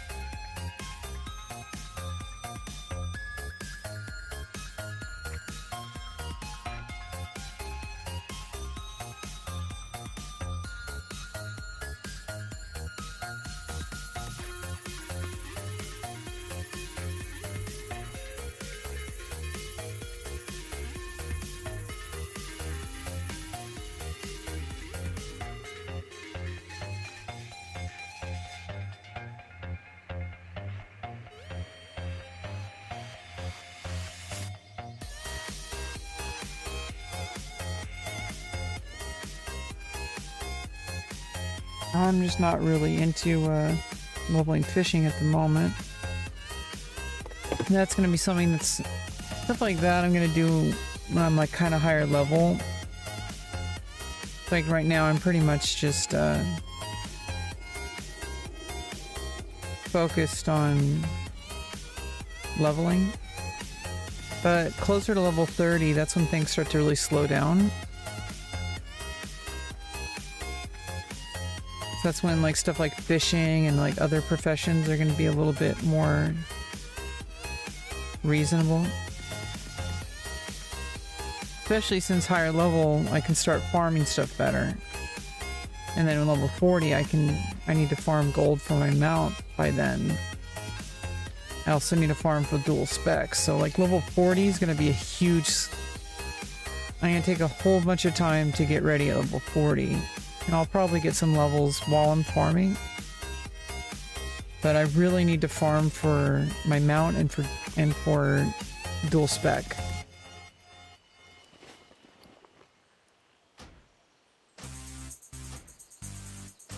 Okay, so now when I switch, it only switches the weapon.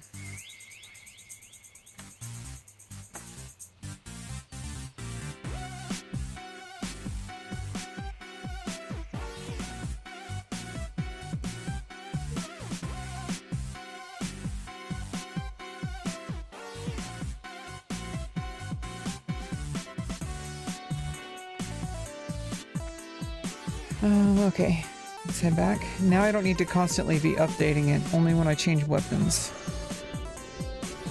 I have this little update macro that updates Outfitter. I only need to do that when I do weapons. Or once I start enabling actual, like, other slot, like, there might be better equip sets for certain situations. Like, who knows? Like fire resistance, cold resistance, nature resistance. Obviously, those are things like little teeny min-maxing macros that I'll be able to add into this little equip set switcher. Or like when I go into sword and shield or mace and shield, there might be certain equip sets for my armor that I might need to change to maximize for that. But either way, because I mean the only situation I need to go in sword and shield stuff, unless I'm literally in prot build tanking that way, but even then,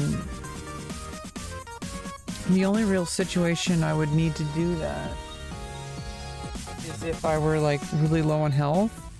And so switching armor, it like has higher defense, possibly even like agility and stuff, or dodge rating, or add block or whatever. Who knows? I'm just brainstorming here.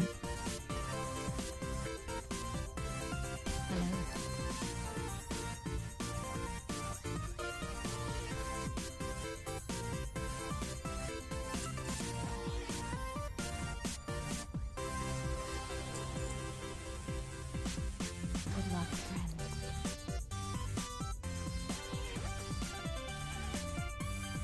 My goods are of the highest quality. May the stars guide you.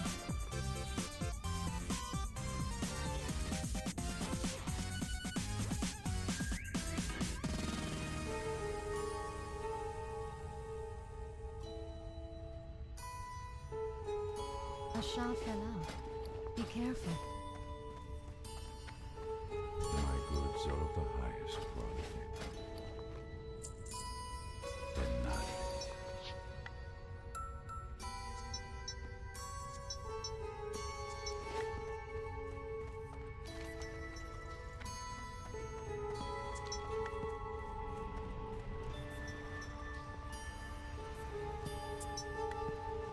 Oh, you know what I forgot to get? It was like a stamina food. Oh well. Not the end of the world. Oh, and...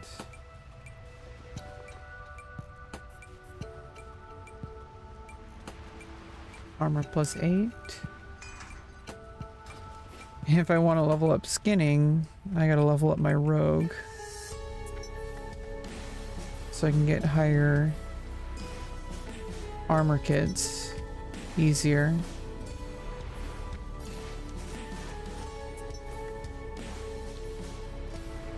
Alright, my coffee should be ready.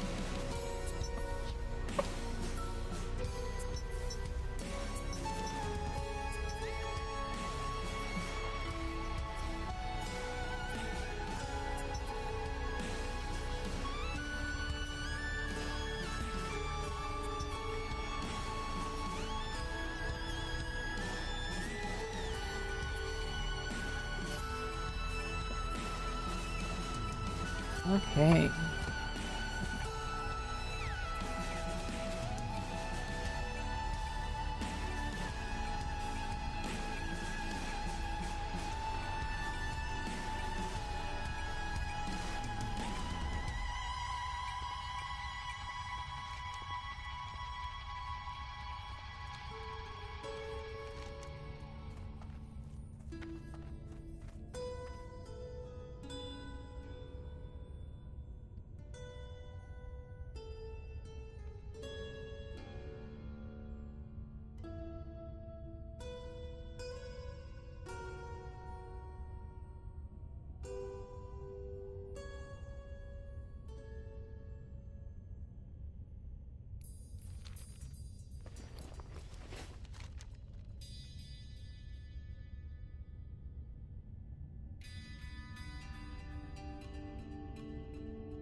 I don't know what all that songflower stuff is.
Nice, level 16. Although I just Hearthstoned. I gotta go back to Darnassus to get new spells, but I just got back here. Let's finish the quest then. Not letting this make or break my run here, but still. Just gonna have to go back to Darnassus to get new spells.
Yeah, I was able to get a taunt in. Good thing I made those macros for Stance Dancing. Saved that mage.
Farewell.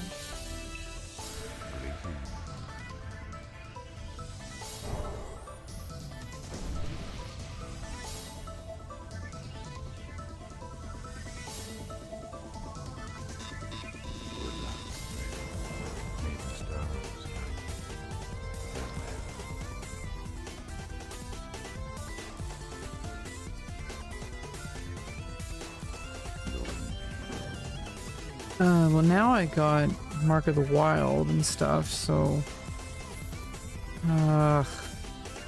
okay, I'm gonna take the flight path instead. It depends on if the boat's here or not. Oh, God.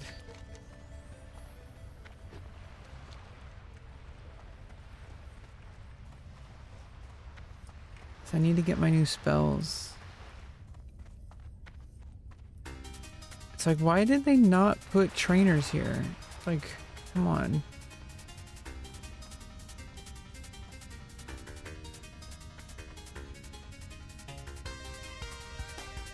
I have to go to Darnassus to go see a trainer? It's crazy.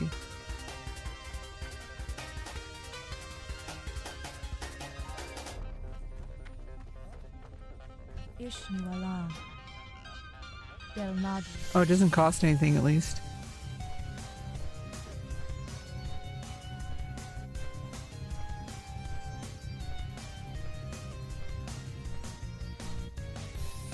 On the edge of the mist.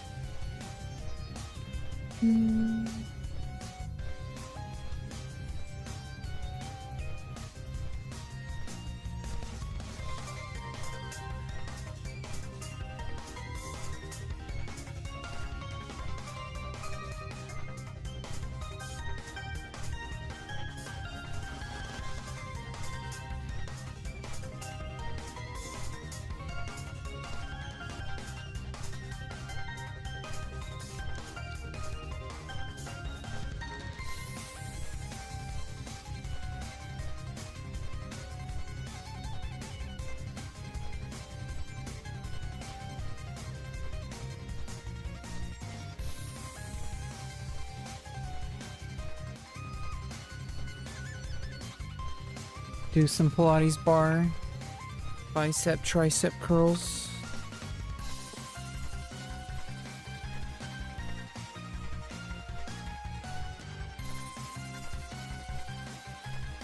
Range of motion.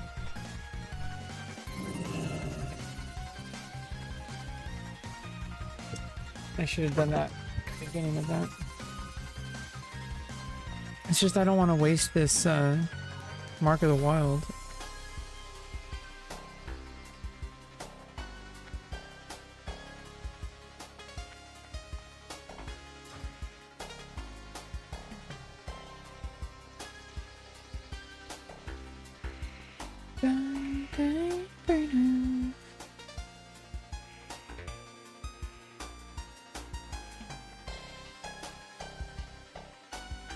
When I'm ready to level fishing, I'm just gonna use a fishing guide. I'm pretty sure you go to this like Northshire Abbey and then like, you know, Stormwind and then go from there.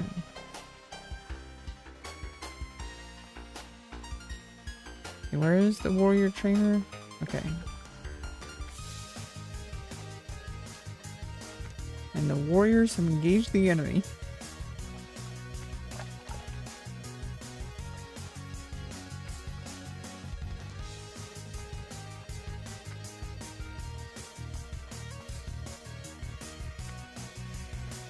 Schlar. Take a big schlart on the floor. Schlart.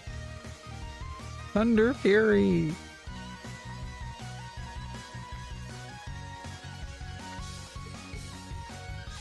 Taking a big schlart. Oh my goodness. Okay. Ooh, new heroic strike, mocking blow, shield block. Okay, shield block, situational.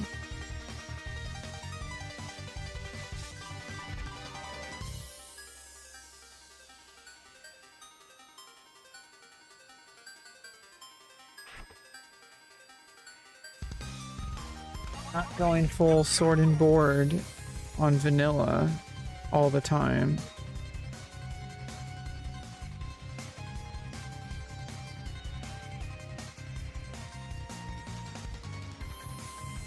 I'm gonna make a macro.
Okay, and I also need to do an outfitter macro. So outfitter. I don't even have shield right now, so outfitter wear shields. Shield.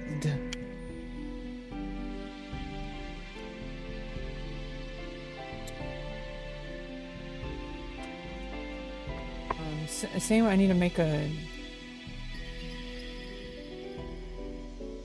one for shield bash.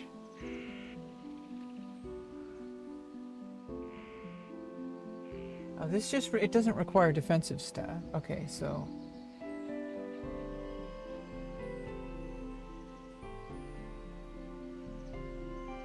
although I think it's better to go in defensive stance if I'm gonna be using shield related things. Shield bash is one thing, that's just a stun. That's fine, but I think like if I'm gonna be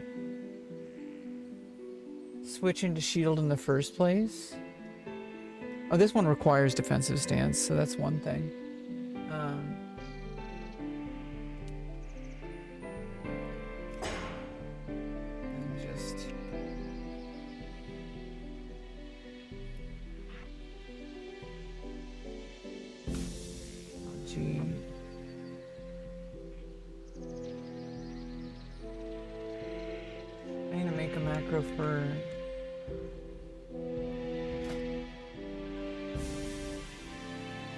Dash.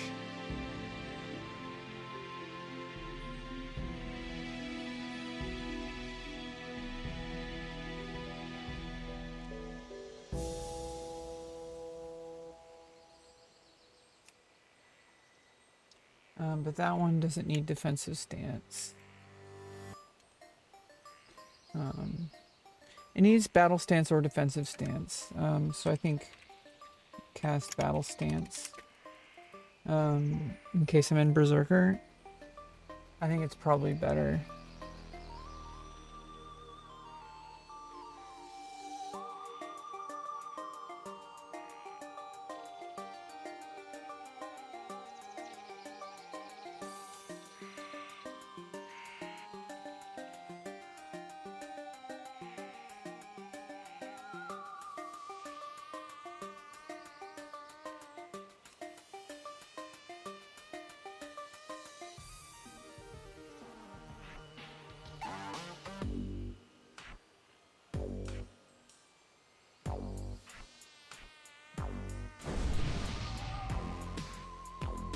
Okay.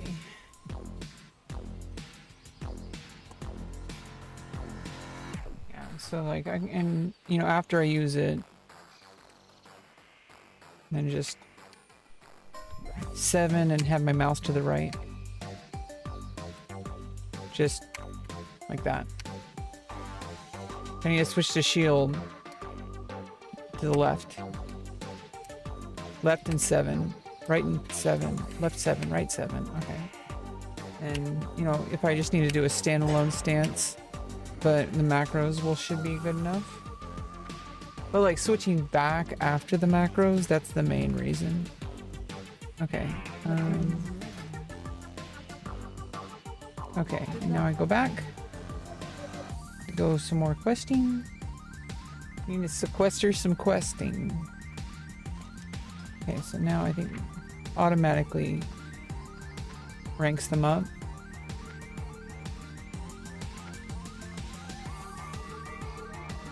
Mocking blow.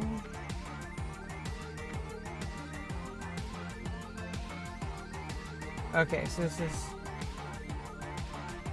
That's like my shield slam.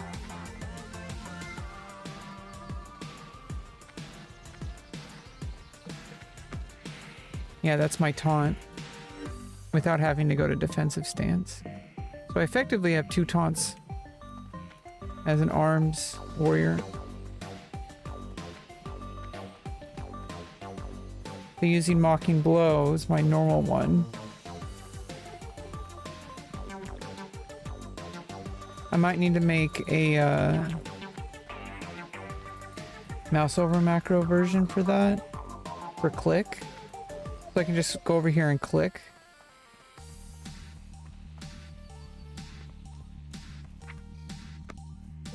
I have one for hamstring is middle button.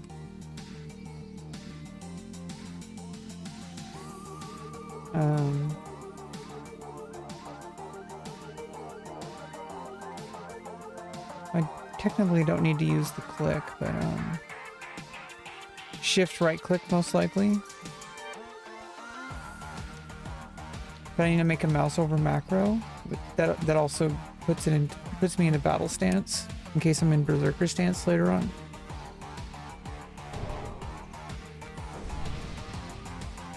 Nice, and I got those refreshed. Cool. Always good to run into a druid. Kind of the fun part of being in the Darnassus area. Some night elf buffage going on. Okay, so let me make a macro. Okay, so this is going to be for Mocking Blow.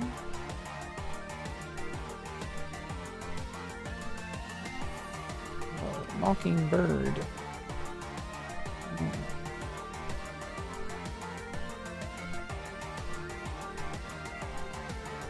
I don't need to switch. It requires a melee weapon. It needs to be in battle stance. And mouse over. And no dead. Oh, and arm.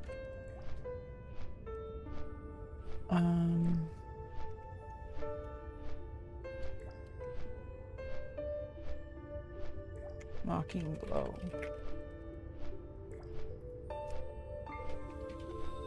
Okay.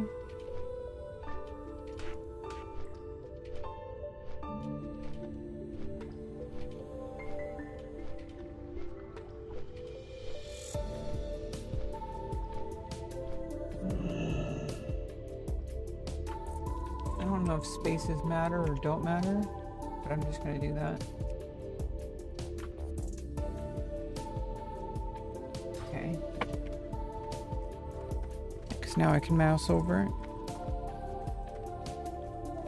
And it's going to be good for AoE tanking. I don't have any AoE abilities for now, but I do have Rough Dynamite. As I level up engineering, I can start using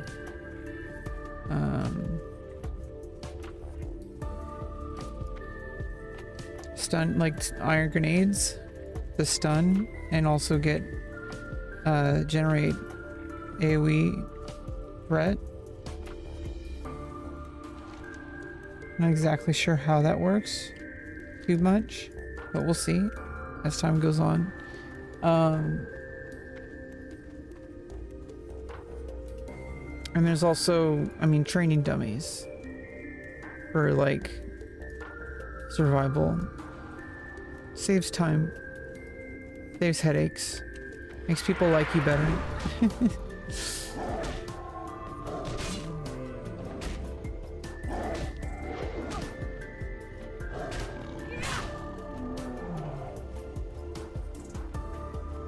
Okay, yeah, now my heroic strike does more damage.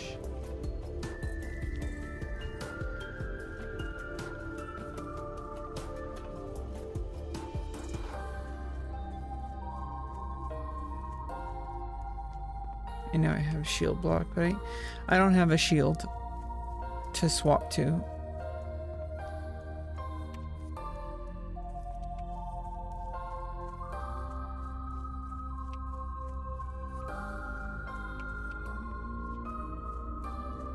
Anime forever.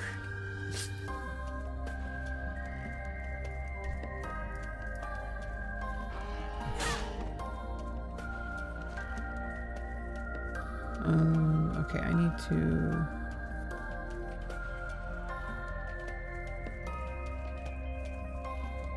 Yeah, let's just focus on this questing area.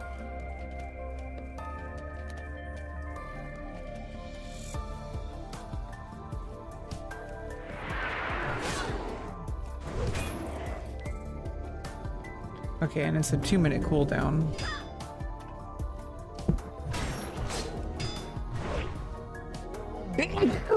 So it's good that I have two. I have Mocking Blow and Taunt.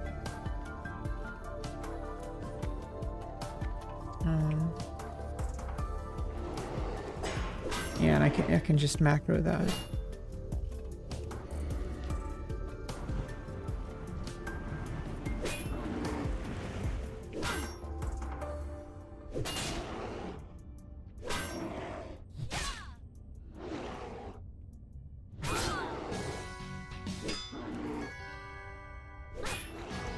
When I start tanking dungeons, ooh, probably gonna do Dead Mines at like level 18. Get 6 armor, but I lose a stamina. Oh, never mind, I gain a stamina. I'm stupid. Well, I technically do have a shield, but that's like a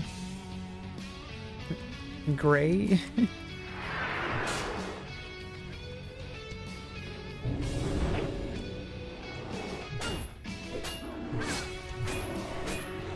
Tactical Mastery is the next leveling, which allows better stance. Oh, it's just have the range.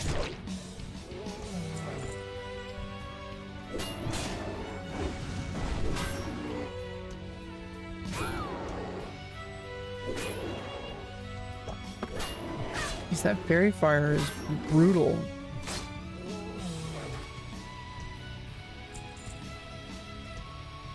Minus 312 armor.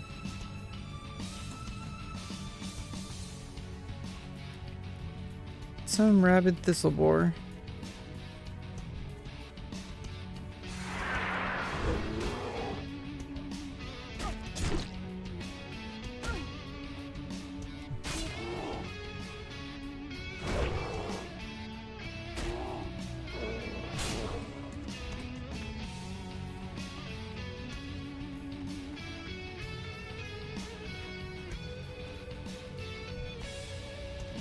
I don't want to accidentally hit that, so I'll put Control Shift F. Taunt is my main taunt. It's just Mocking Blow doesn't require me to switch stances, so I'm gonna put it on Control F.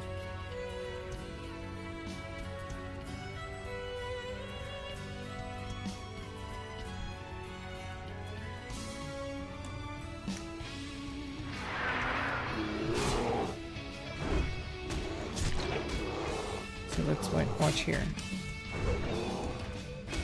Yeah, I mockingblowed it while I was just with mouse over.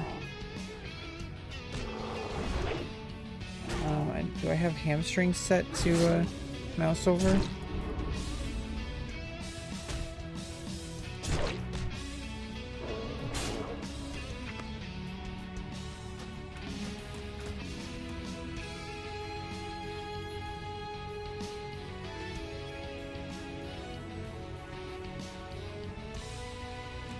First of all, that doesn't need to...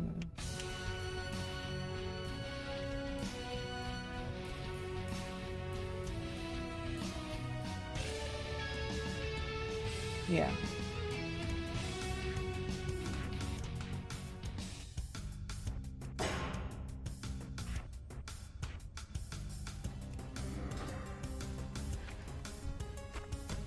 Hamstring definitely needs to be... Oh, and also rend. Rend needs to be mouse over.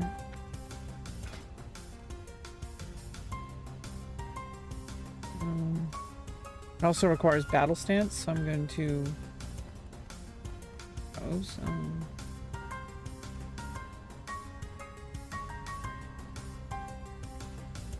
This should also be mouse over.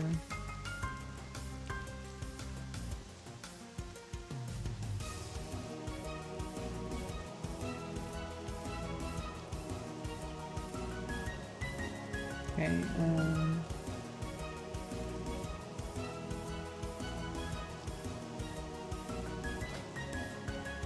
rend.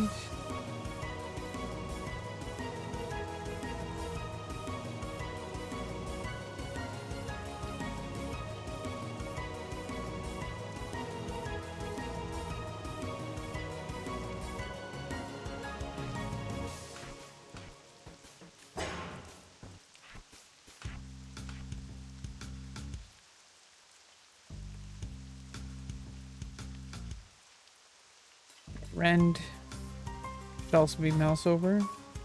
And now if I want to, I can just... Oh wait, first of all. Yeah, now I can just mouse over rend. That's important, mouse over. Because I need to be targeting while I'm still main targeting. Now I need to remember, I need to figure out how to set up focus target while click is also installed, because that uses middle click.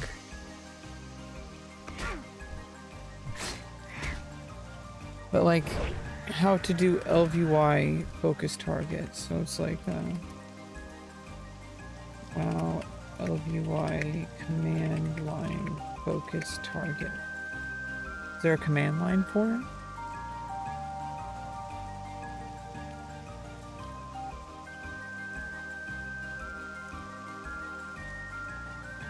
That's only to cast specific spells. I meant to like make a LVY command to create focus target unit frame.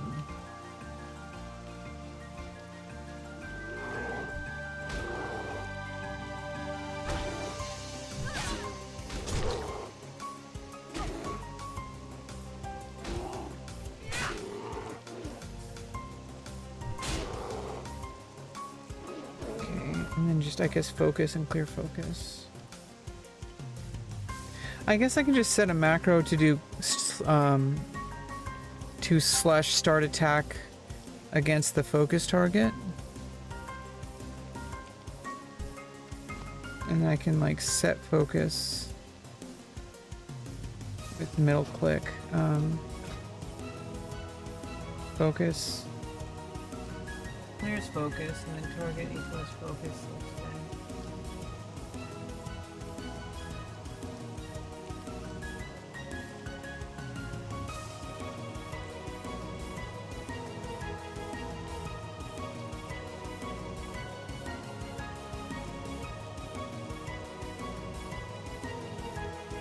This is ridiculous. Okay, clear focus.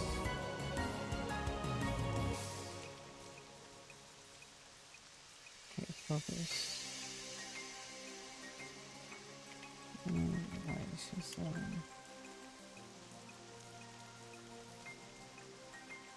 mouse over. No dead. Slash focus.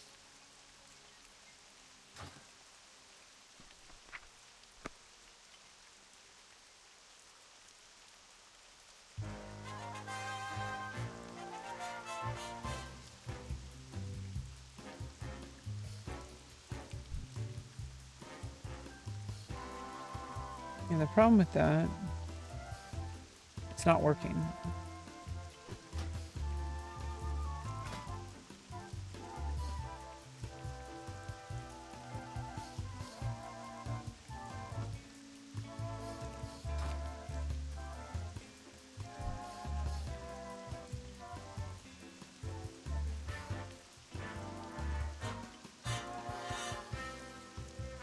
It doesn't open up a unit frame.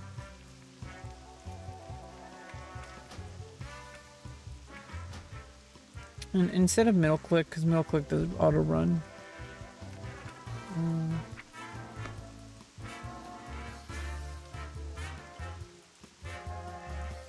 How about shift right click?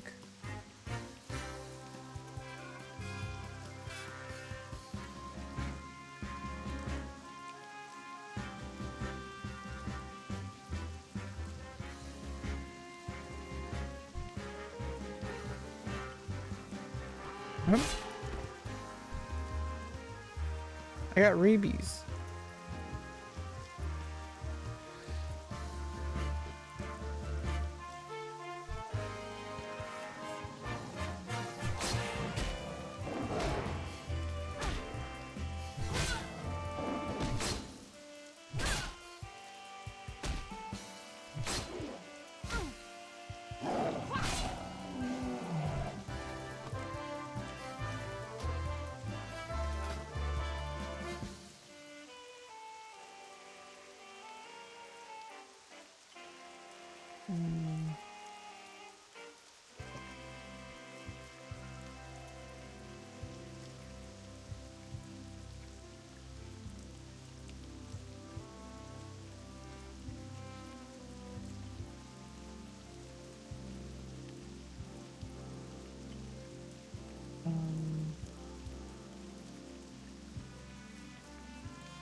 Okay, yeah, slash focus target equals mouse over.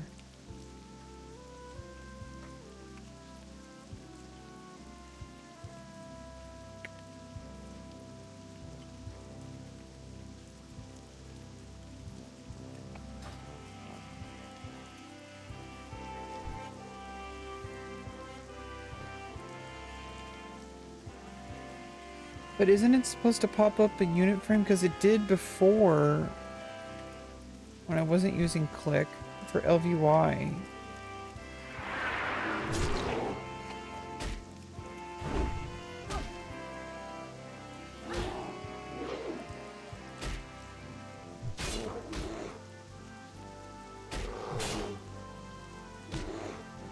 And also for rend, god damn it. I only need to make a separate one for when I get Berserker Stance. So for... oh. So for the macro, I don't need Battle Stance.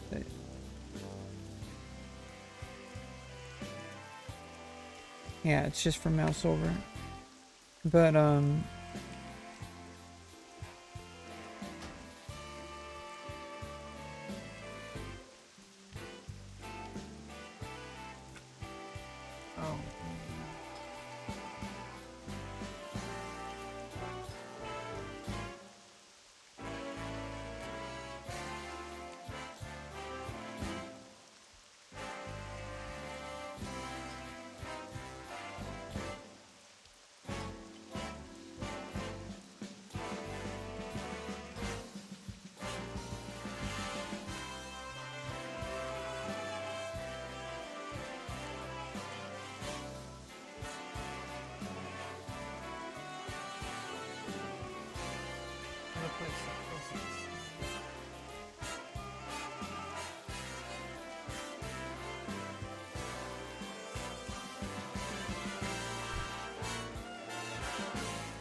I need to unblacklist. I need to.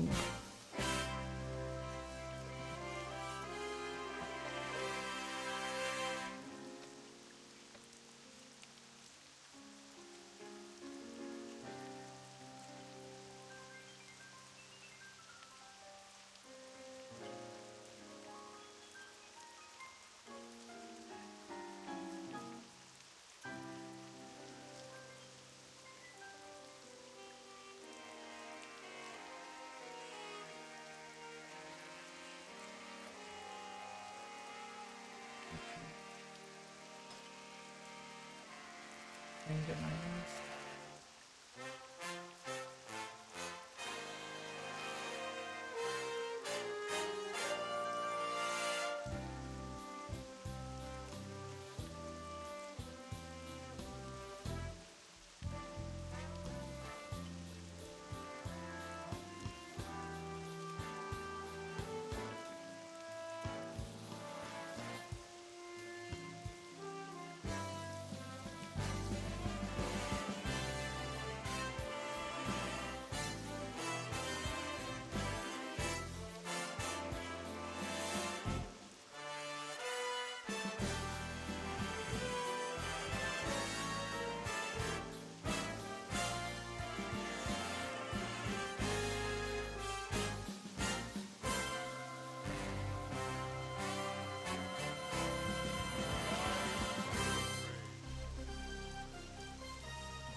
Okay. Hey, what's up? Yeah, it's World of Warcraft. Nice PNG. Yeah, it's my picture. I'm just not in webcam mode right now. I mean, it's either that or just a black bar blocking the chat. So, what's up? What's up, Valky Ray? How are you doing? I'm just trying to mess around because I'm using Click, but there's a way in LVY that opens up and like makes a target focus. But if I have Click on, like, it doesn't.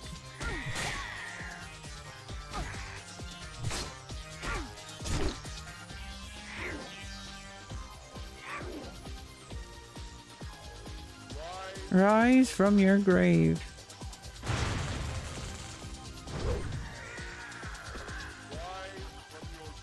The look I give my homie when he says it's Christmas, but I see no gifts on him. What the hell?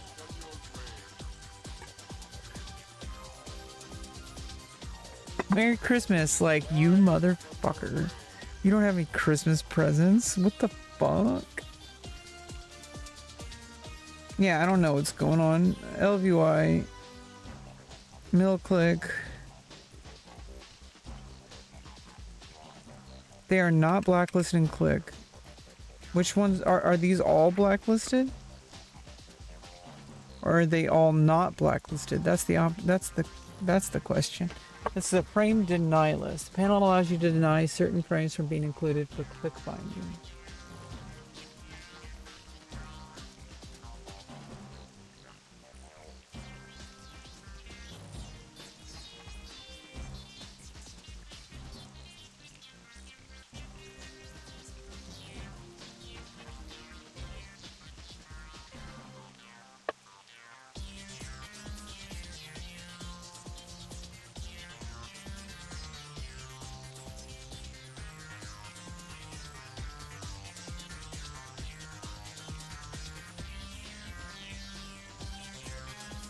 Oh, it doesn't really matter because I'm not a healer.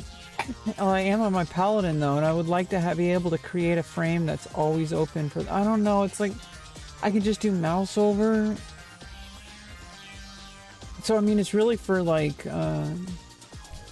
taunting purposes. So which makes more sense for warrior, but also makes sense for paladin. I'm just. It's really frustrating. I guess I just have to pay attention and just only use mouse over for units. I would like to be able to like click right, like click or hit a macro and just have like a unit frame that pops up, which is it's supposed to do. But I guess click interferes with that.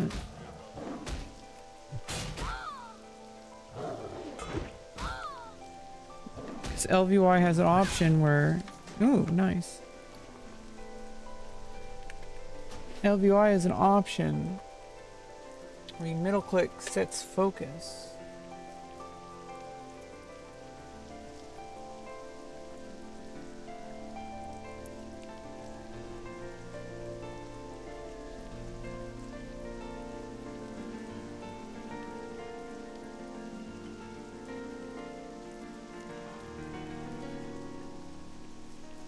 Oh, what I can also do, okay. Yeah, because then it's like, well, I can click on a party member and see like who's the target of the target. And I can see who's targeted the target, and then it's just crazy. Just tanking strats, okay? Like, probably doesn't really matter. It's just like I like to solve this problem when I start tanking dungeons. It probably won't become a huge issue until level 40 plus. So we can just focus on leveling.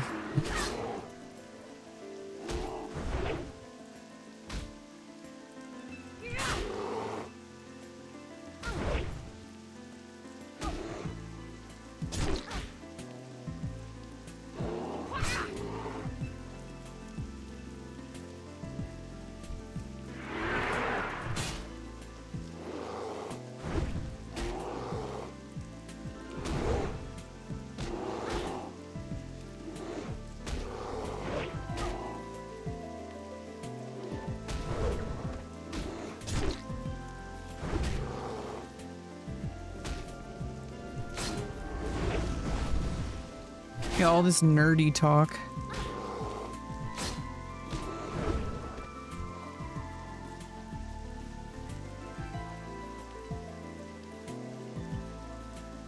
I think like mouse over is probably going to matter a lot more for taunting and stuff, so I don't think focus target is really that important.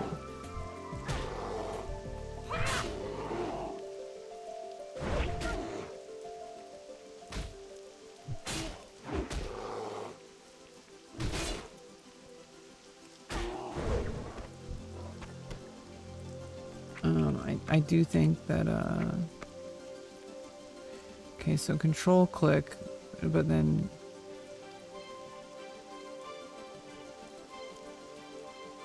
shift right click for taunt.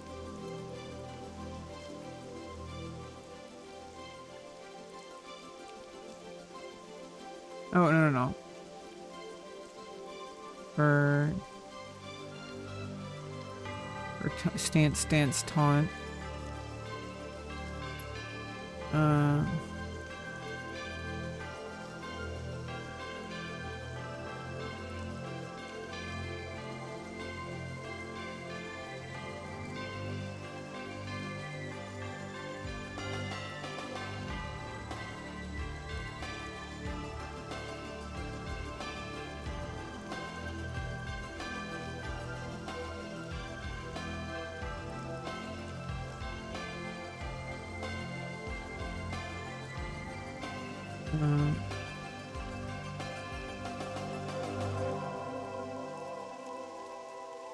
First of all, I need to fix that macro, because that's not the right one. Shield bash. Oh, shield block.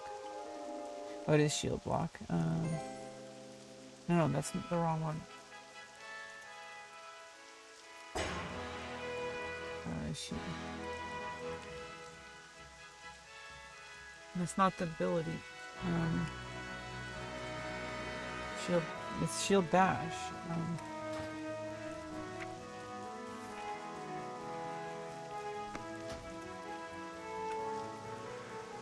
It doesn't require defensive. Oh, yeah.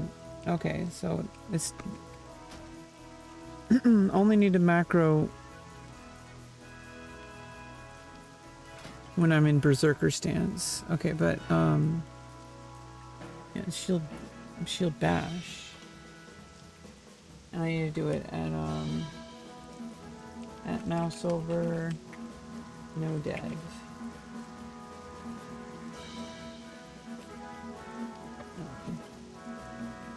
Mouse over arm.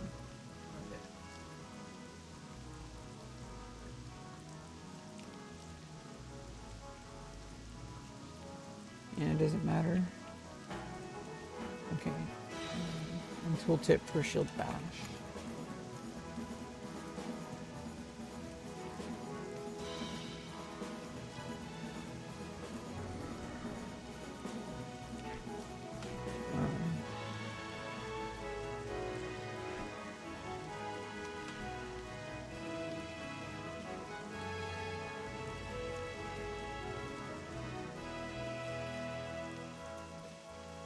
And then switch, it should switch right back to, that's just a quick shield bash, and then switch back to two-hand. Same with shield block. Well, with shield block, most likely I'm going to stay there, because, you know, until I get my health back up. So that's situational.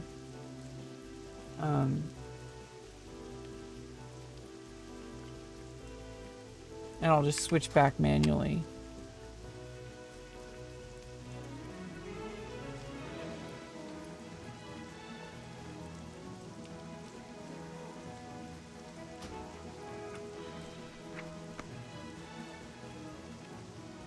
Control right button. Shift right button is taunt. And I need mocking blow.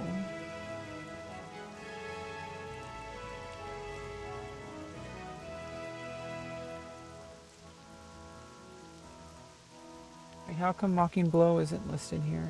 Oh, there it is. Never mind. This should be shift right click. No.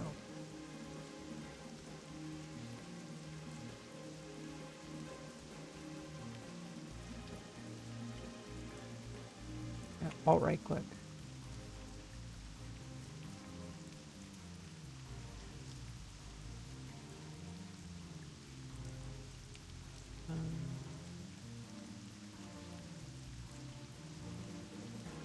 Let's switch those. Shift right click. And then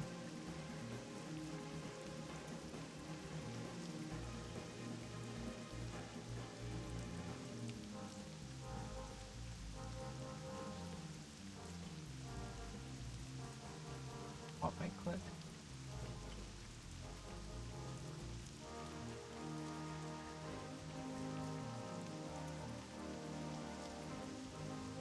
But honestly, I shouldn't really need to do that. That's just in a pinch might be better. I don't really know. Just good to have options. Especially since it's mouse over, but then it's like if it just because it's mouse over, I'd still rather just hit the button. It's more accurate.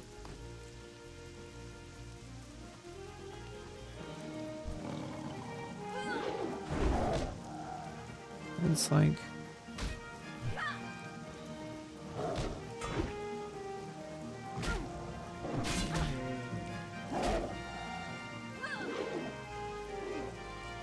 oh right, Right, and that only works with unit frames anyway. So... Oh, and then taunt should also... Then cast battle stance.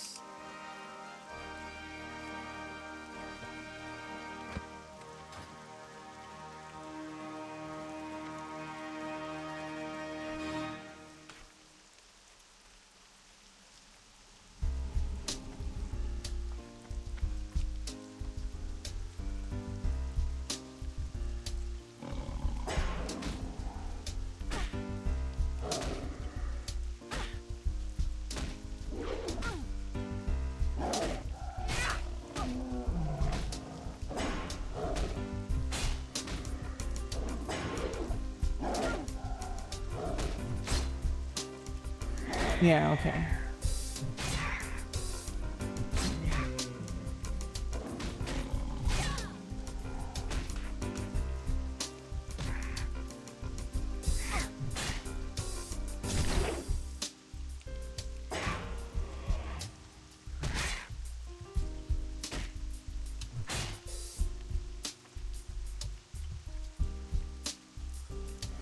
I think there needs to be like a wait.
Mark?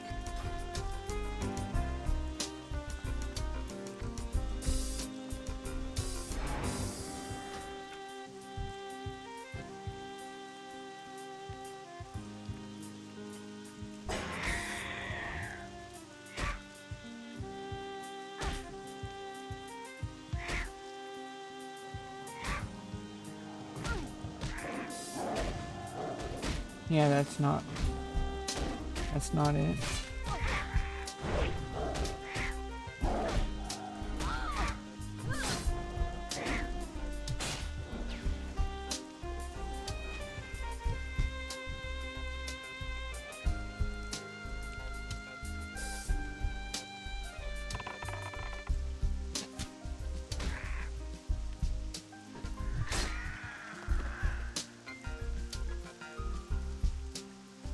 Yeah, I guess I just have to manually switch over to battle stance after taunt.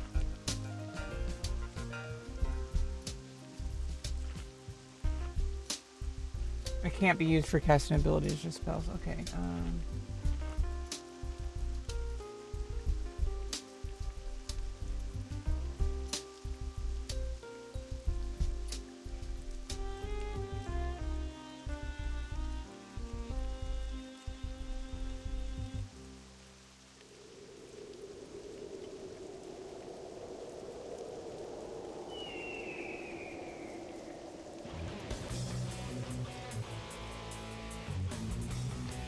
Yeah, okay, I just have to manually switch over back to battle stance after taunting.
Yeah, why is Ren not working? What's wrong with...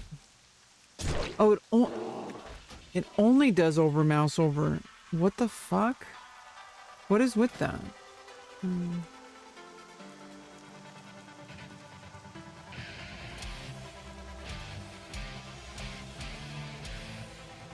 Is that what the at means? Okay, but...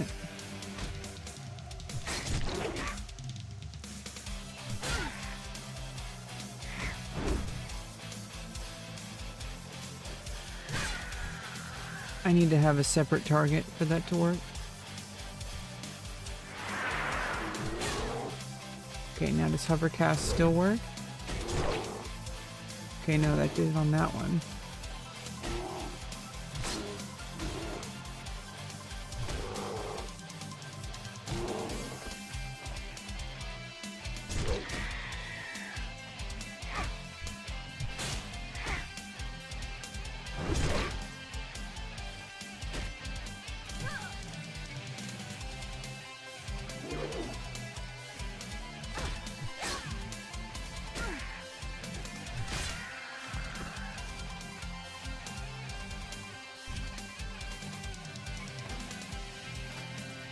That's annoying.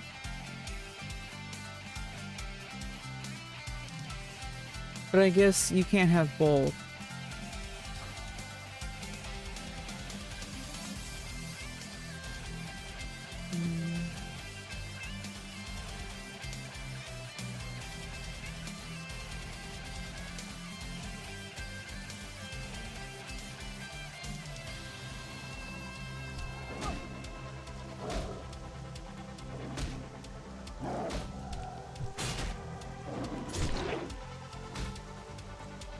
That means I won't accidentally use hamstring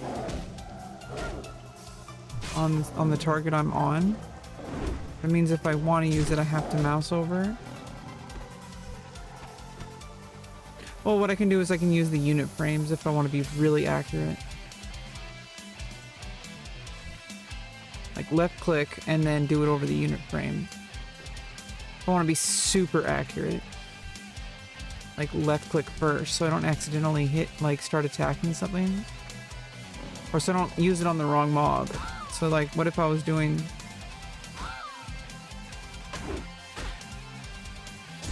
I want to target that one, but then I want to do this one to hamstring. And then switch back to this.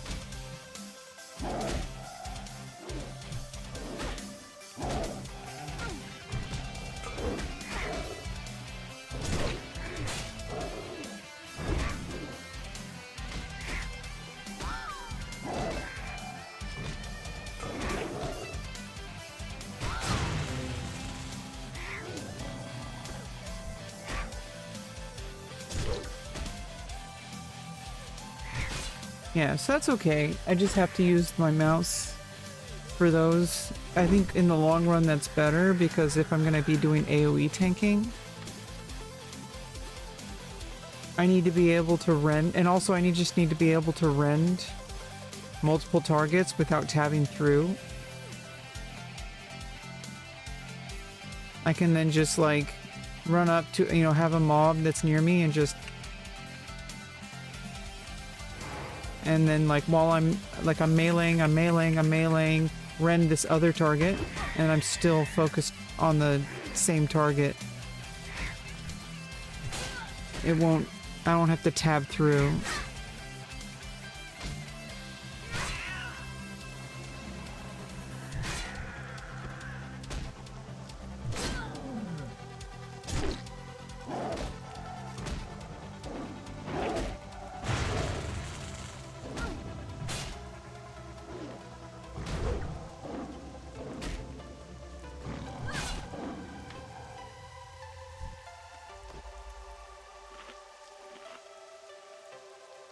I'll get this nice and figured out by level 60.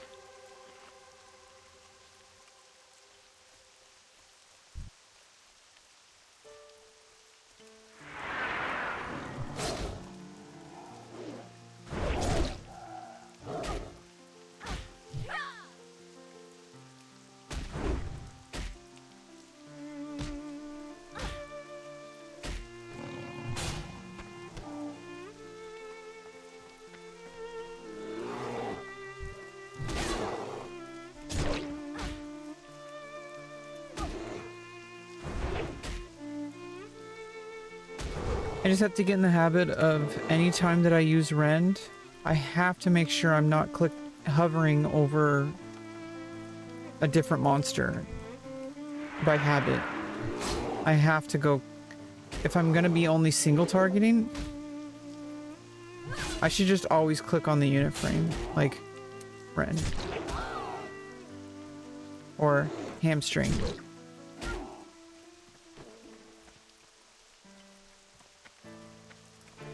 Like, I mean, it's always up here in the top left, so I can just rend. Rend.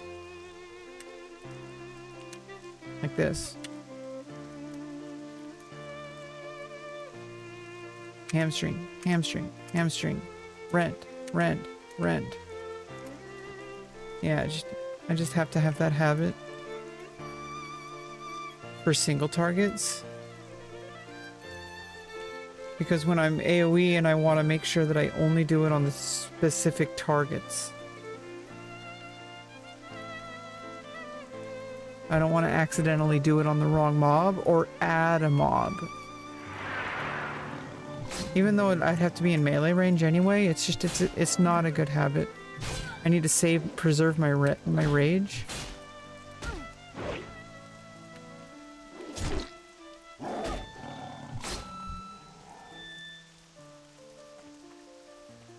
And for like really crucial moments.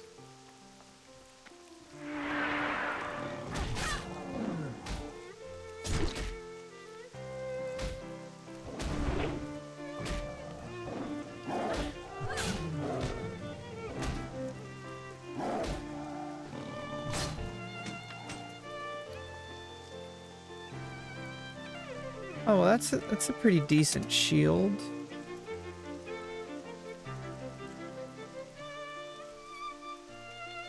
Yeah, I might just keep that for macroing, for shield abilities. So let's...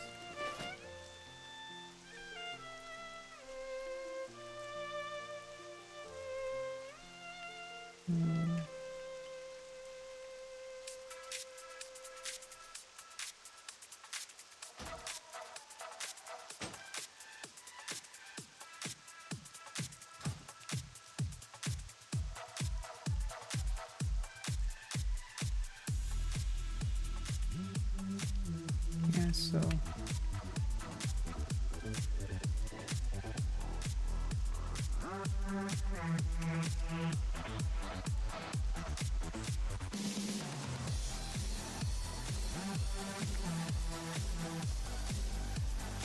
So if I want to do this,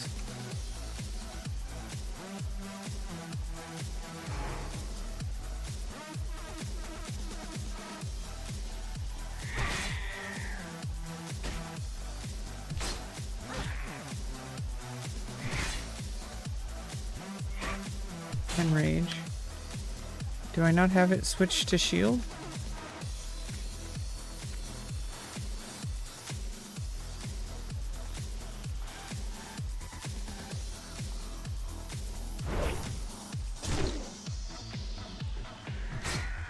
Ooh.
You need, well, what's the point of having equip swaps if you can't equip swap while you're...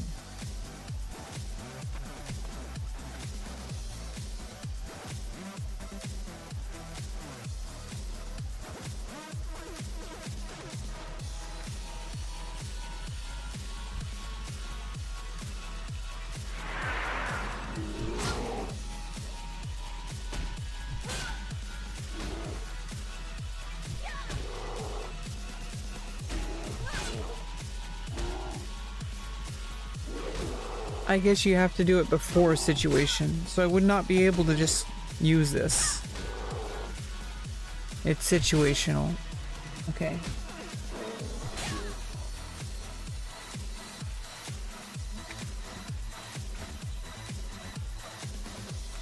And with this, situational.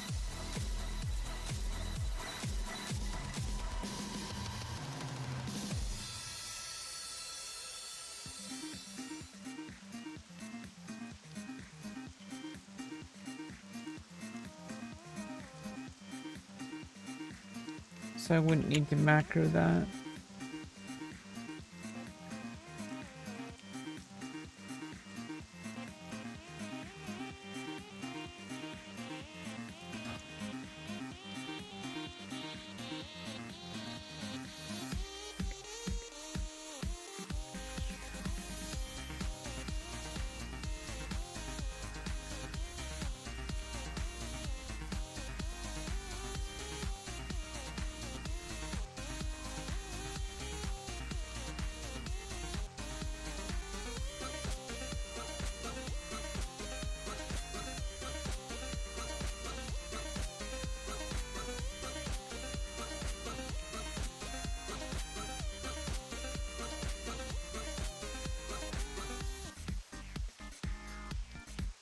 Wait, what? Oh, you can equip items. Combat certain conditions may prevent action when completing 6 solutions. Try to equip an item that is not usable for your current class. Okay. Click their macro multiple times to work.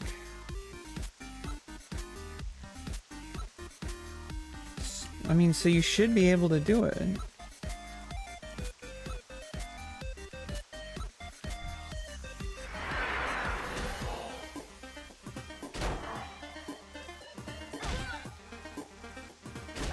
Okay, yeah, there we go. It works.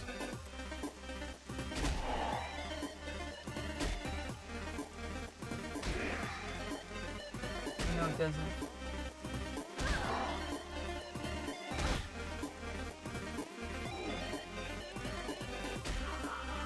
Fuck.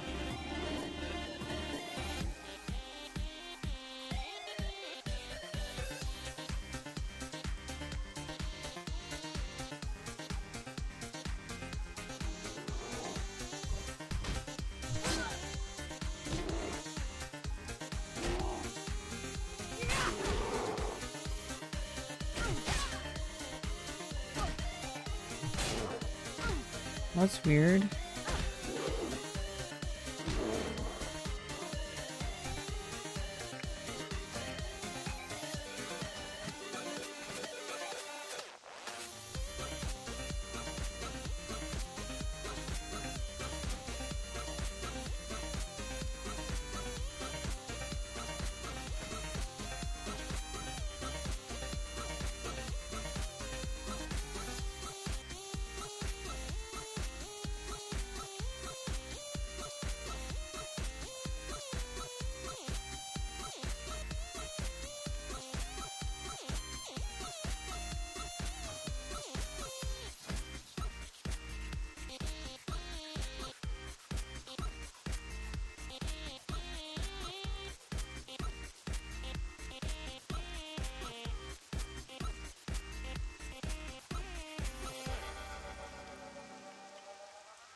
but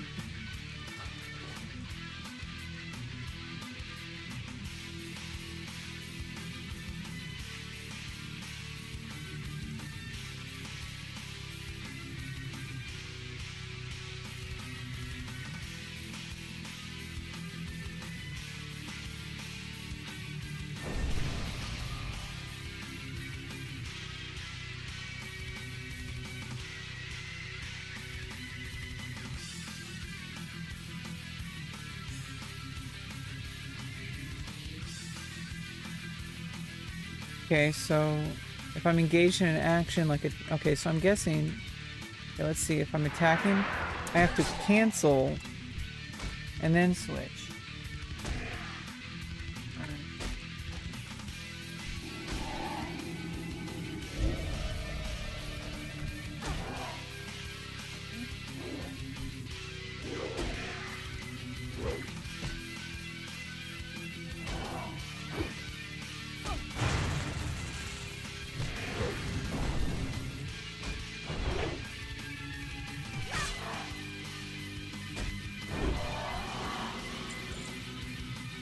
How do you switch to sword and shield?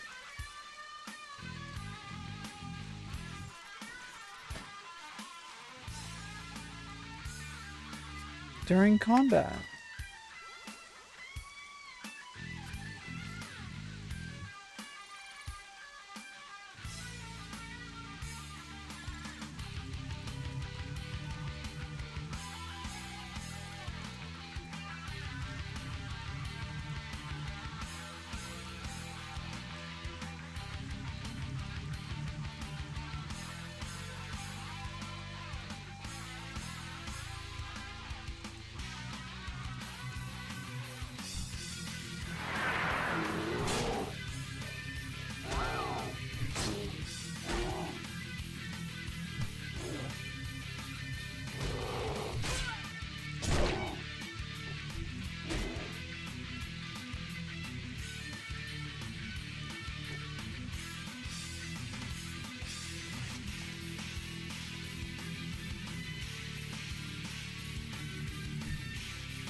I don't understand.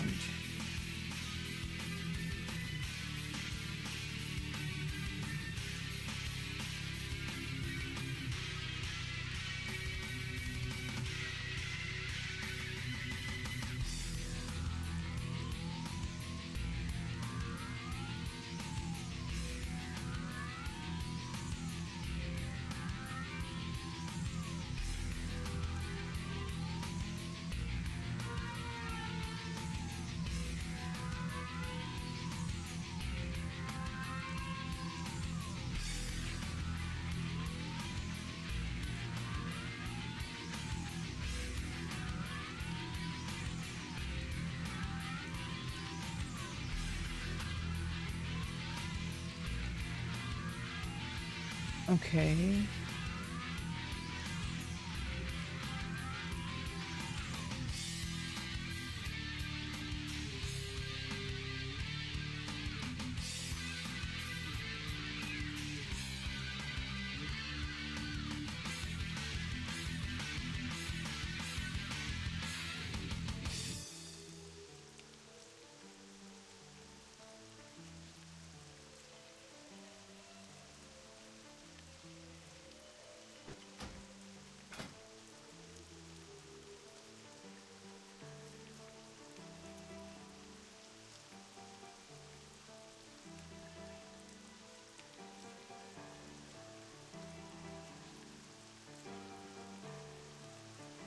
Okay. Oops, slot 17. Empty slot. Okay, so let's...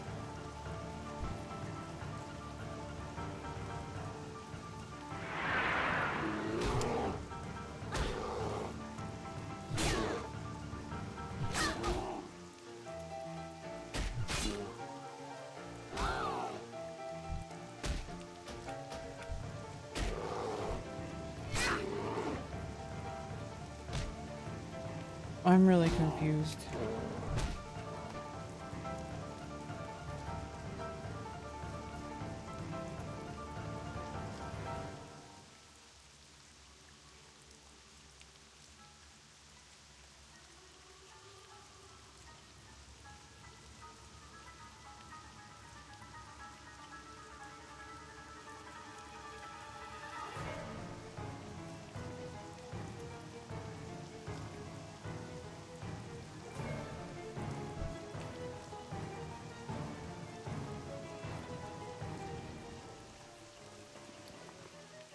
full?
This is just really frustrating. I need to figure this out.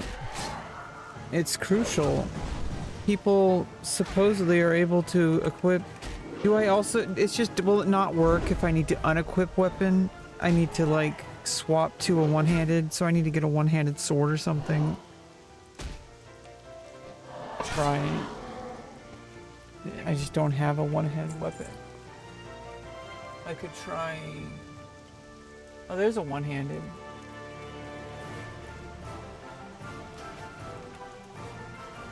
Use that as a placeholder.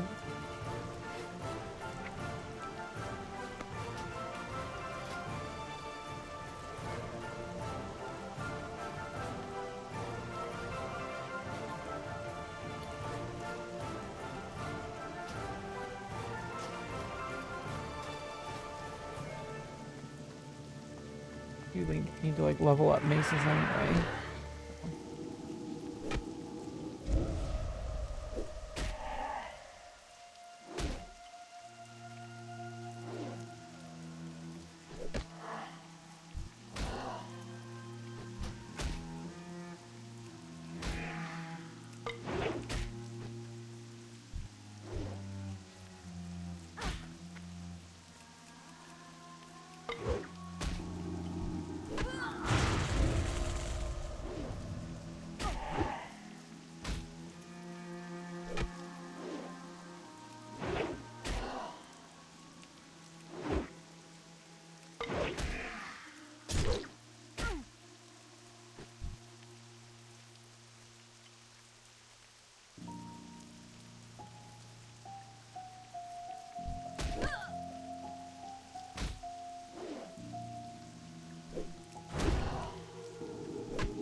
Yeah, why is it not letting me?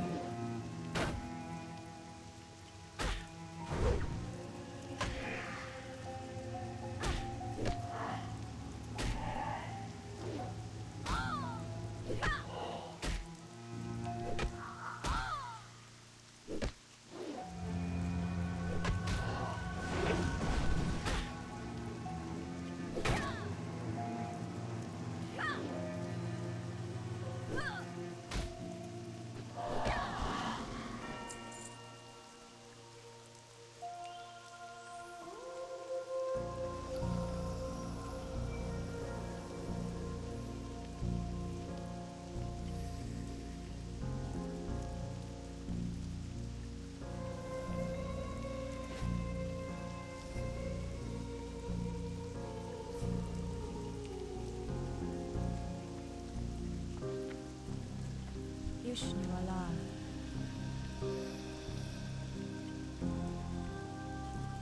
Farewell. I mean, vendor off my shit.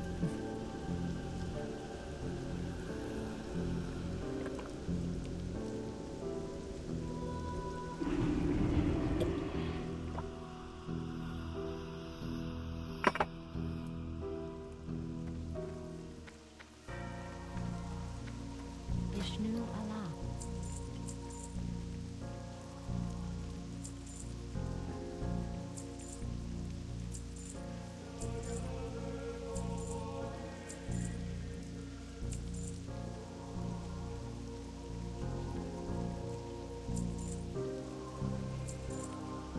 Farewell.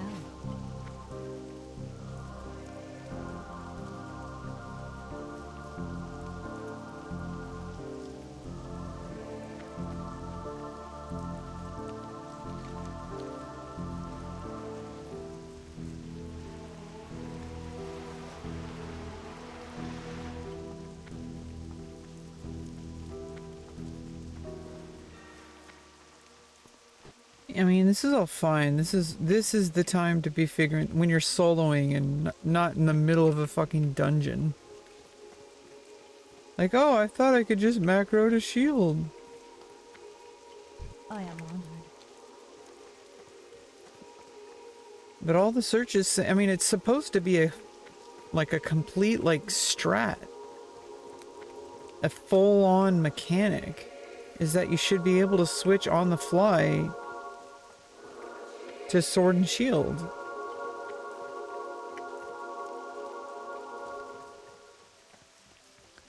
Wait, oh, there it is. Okay.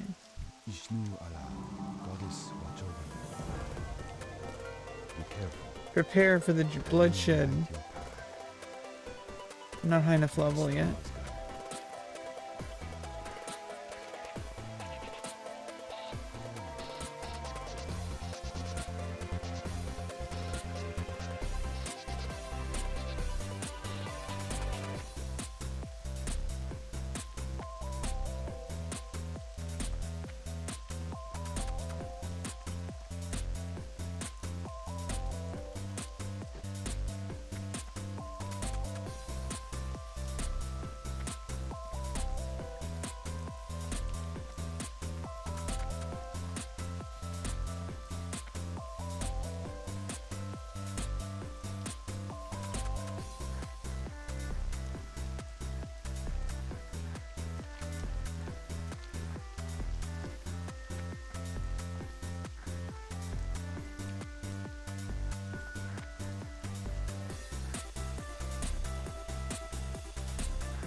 Okay, so I have to update the macro manually every single goddamn time because Outfitter doesn't fucking do it outside of combat.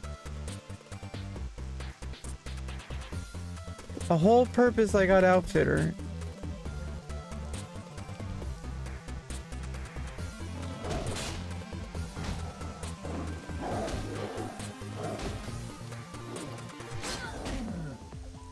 Okay, so it does work in mid-combat. I don't know why I didn't just manually test it first.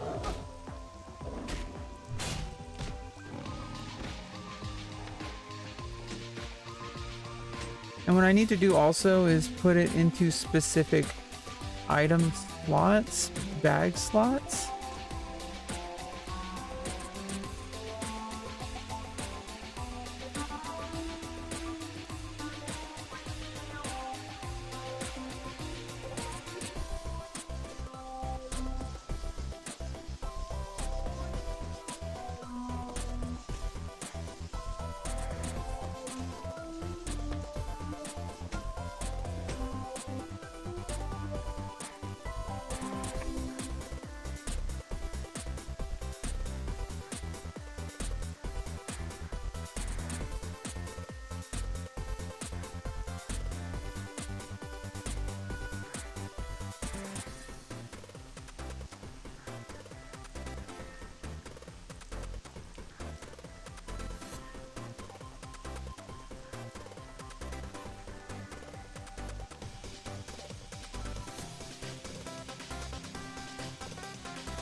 Yeah, so I guess Outfitter you can only use outside of combat.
Okay, so I need to fucking make my two-hand macro.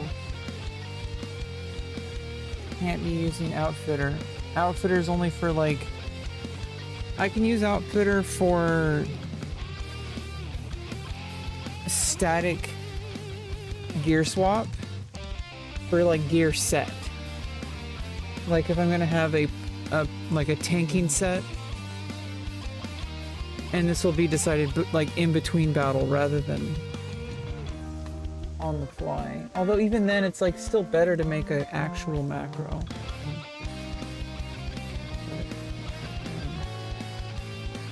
How to equip specific plot in that.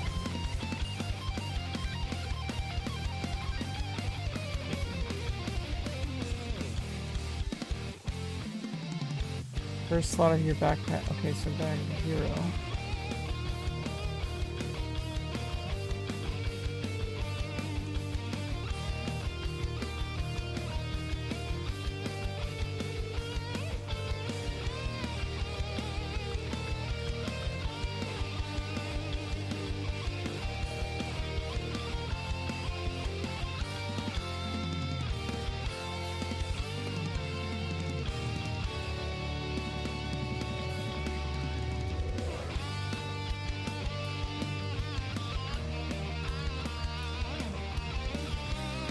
No, that's not good. Because what if an item takes its place and then it doesn't work in a pinch? Okay, so god damn it, I just like it's just kind of annoying.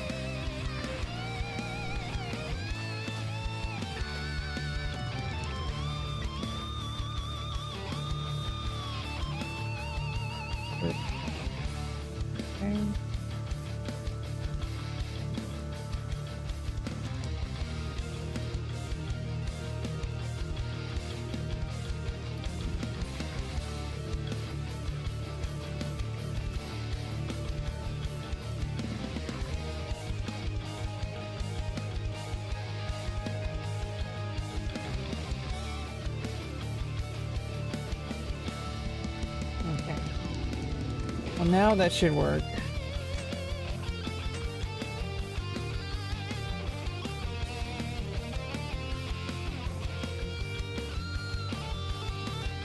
Why did the macro change? Why is it not using the icon? Okay, well now I need to switch Opie up.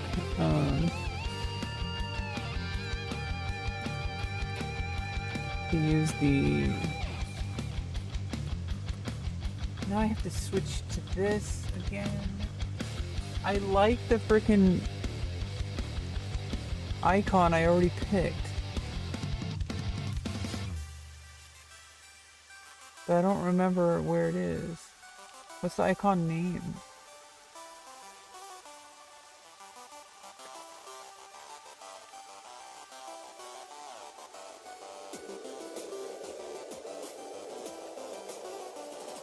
God damn it, it's just so annoying. Well then maybe I should switch. If I want to make sure that I know it's a shield. Put the shield first. Until I can freaking find... I don't want to spend the time to look for those right now. Yeah, so shield. Two-hand, okay. Okay, and then...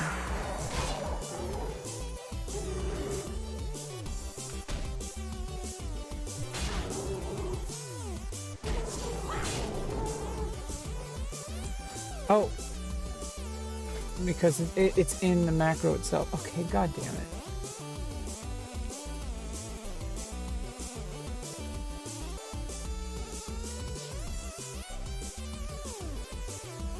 Oh, can I put a macro within a macro?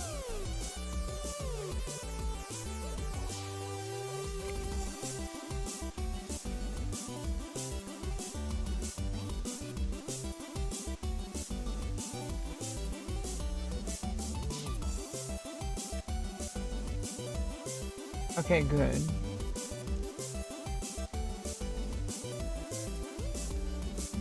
Slash click. Shield.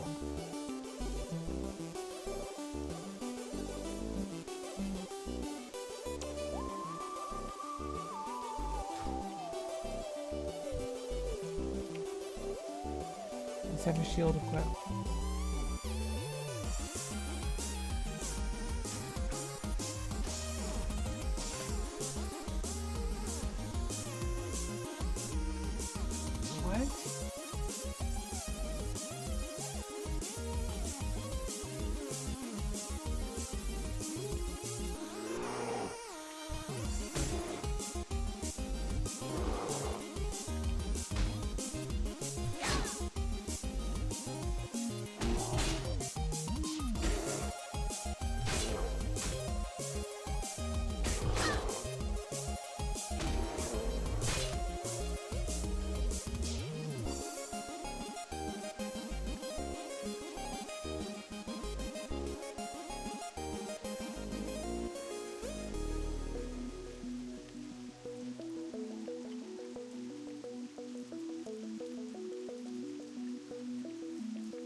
Well, how come it's not hitting?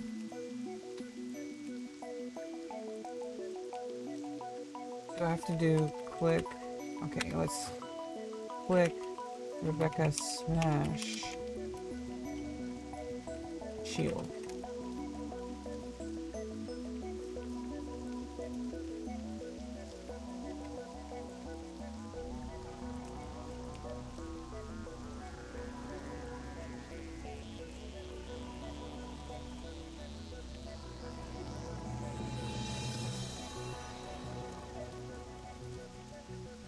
Click button name. To identify the button. Okay. It clicks a button, okay.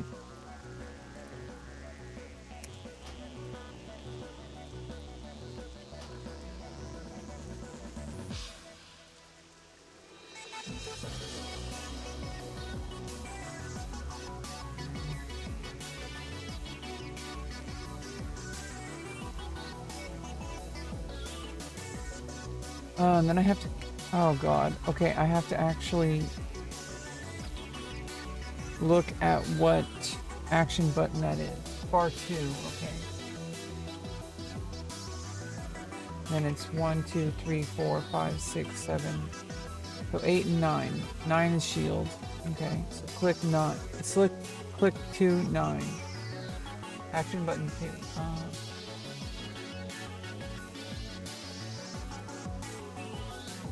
Multi-bar.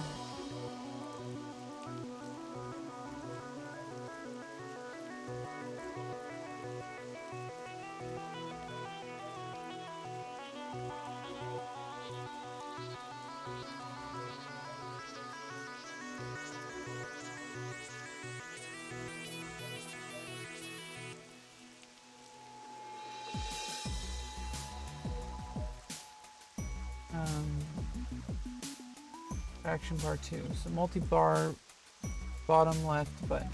Okay. Click multi-bar bottom left button 9.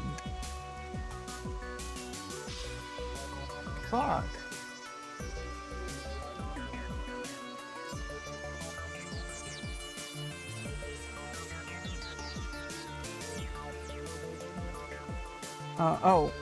Button 9.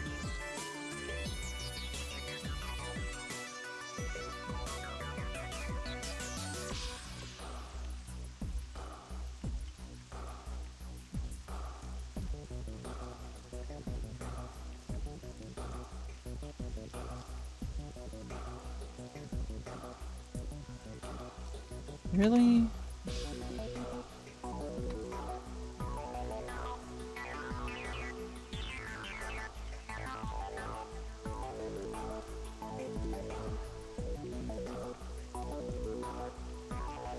Stack.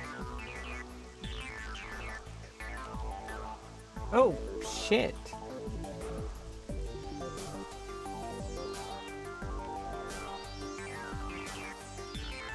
LVY bar 2 button 9. Okay, LVR bar 2 button 9. Okay. Okay, so click LVY. Oh god. Okay, okay, so slash click LUI bar 2 button 9. What does this button do? Okay, there we go. Okay, I got it. I got it. Okay, so this is for shield bash. Flash click LUI bar 2 button 9.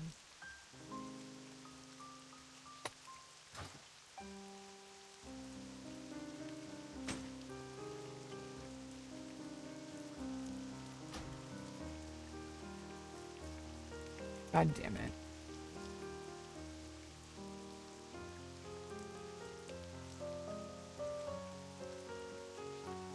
WR bar 2 button 9. Okay.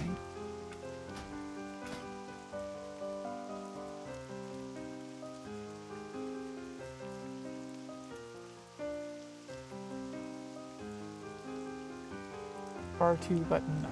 Okay. And then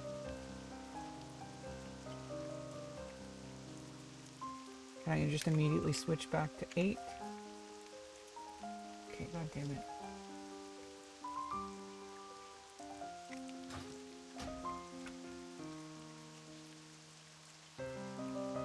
Okay, so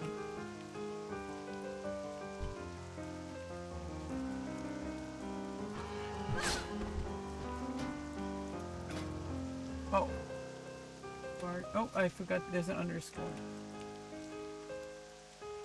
For some reason it got deleted.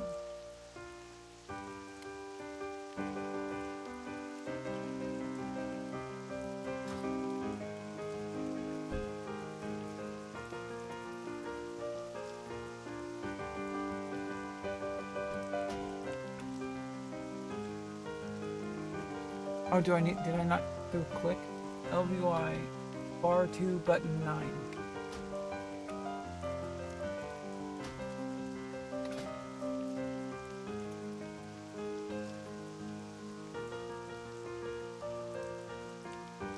You loud.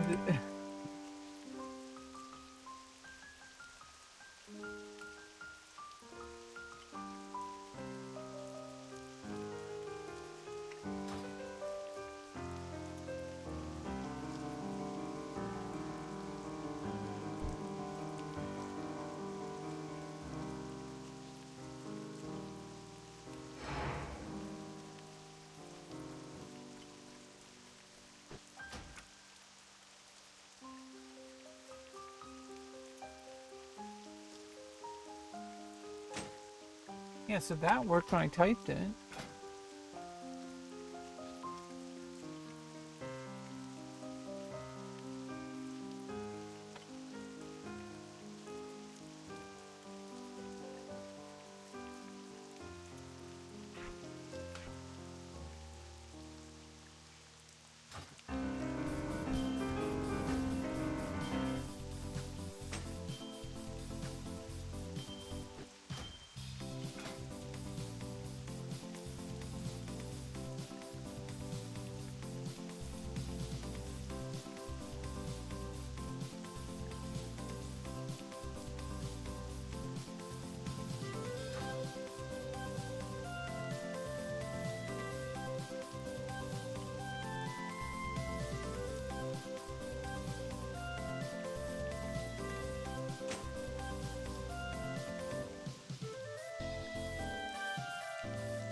They work when I type it, it doesn't work when I macro it.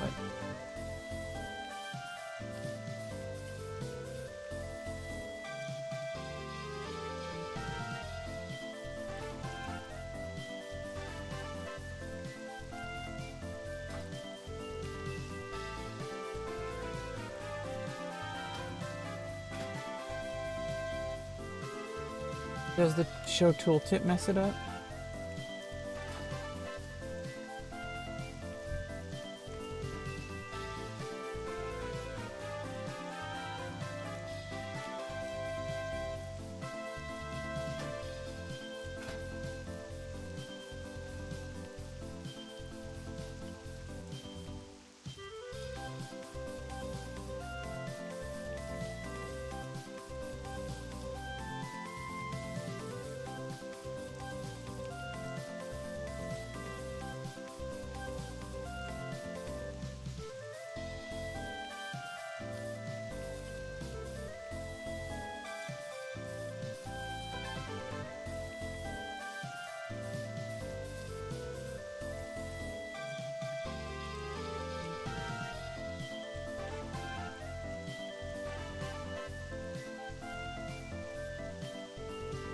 Yeah, how come it's working? I type it.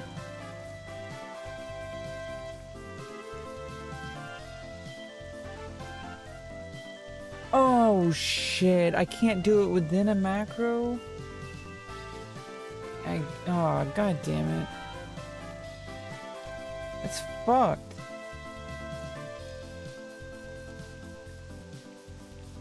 I can't do it within a macro. So I have to actually do it for every single goddamn macro. It's fucked up.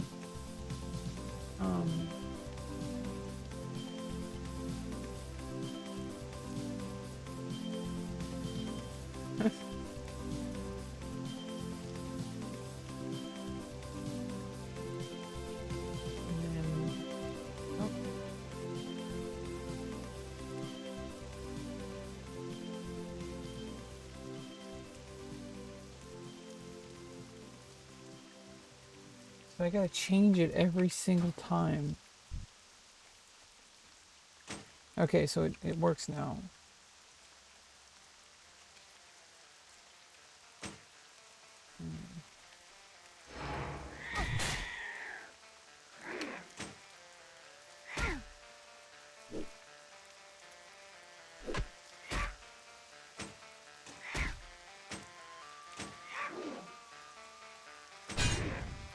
have to hit twice.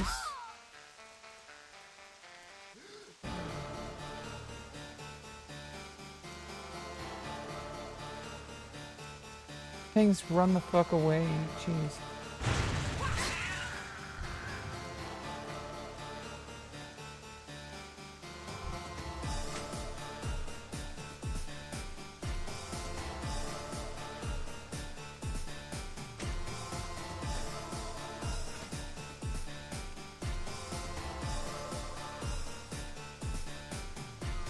Oh, because I have it on mouse over, that's why.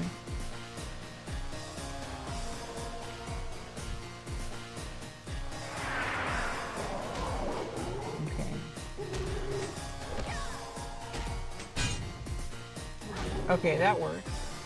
Yeah, to switch right back to my two-hand. Okay, cool. That works. That works. That works.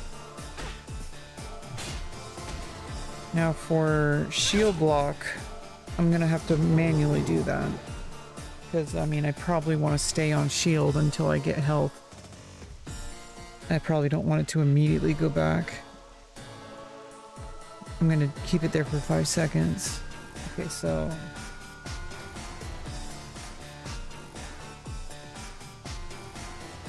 this one...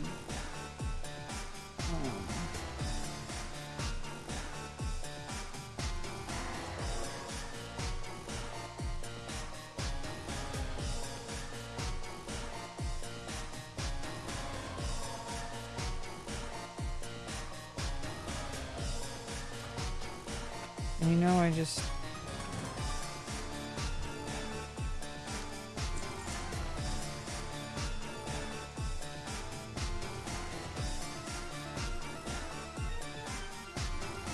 At least now I don't have to deal with that stupid error message anymore.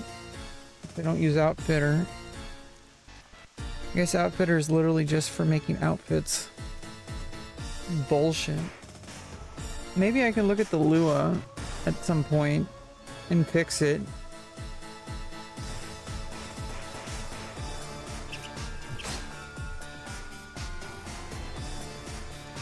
Okay, what the hell am I doing?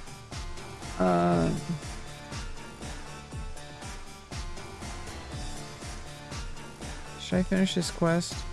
Or should I end the stream? I'm gonna end the stream. It's been almost 5 hours. Let's go back to Aberdeen.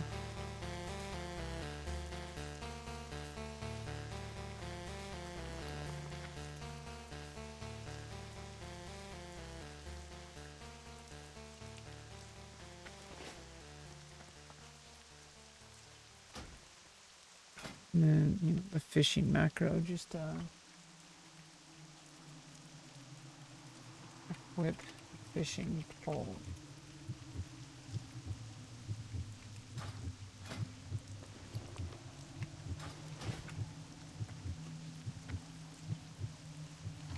I have to use a proper macro.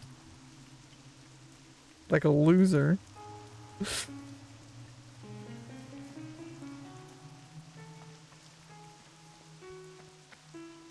Okay. I think it's been an interesting morning. Just chilling. Got level 16.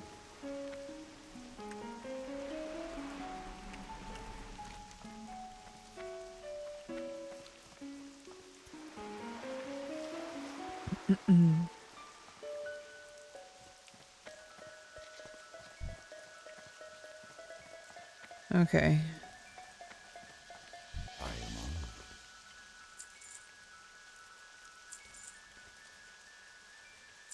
May the stars guide you.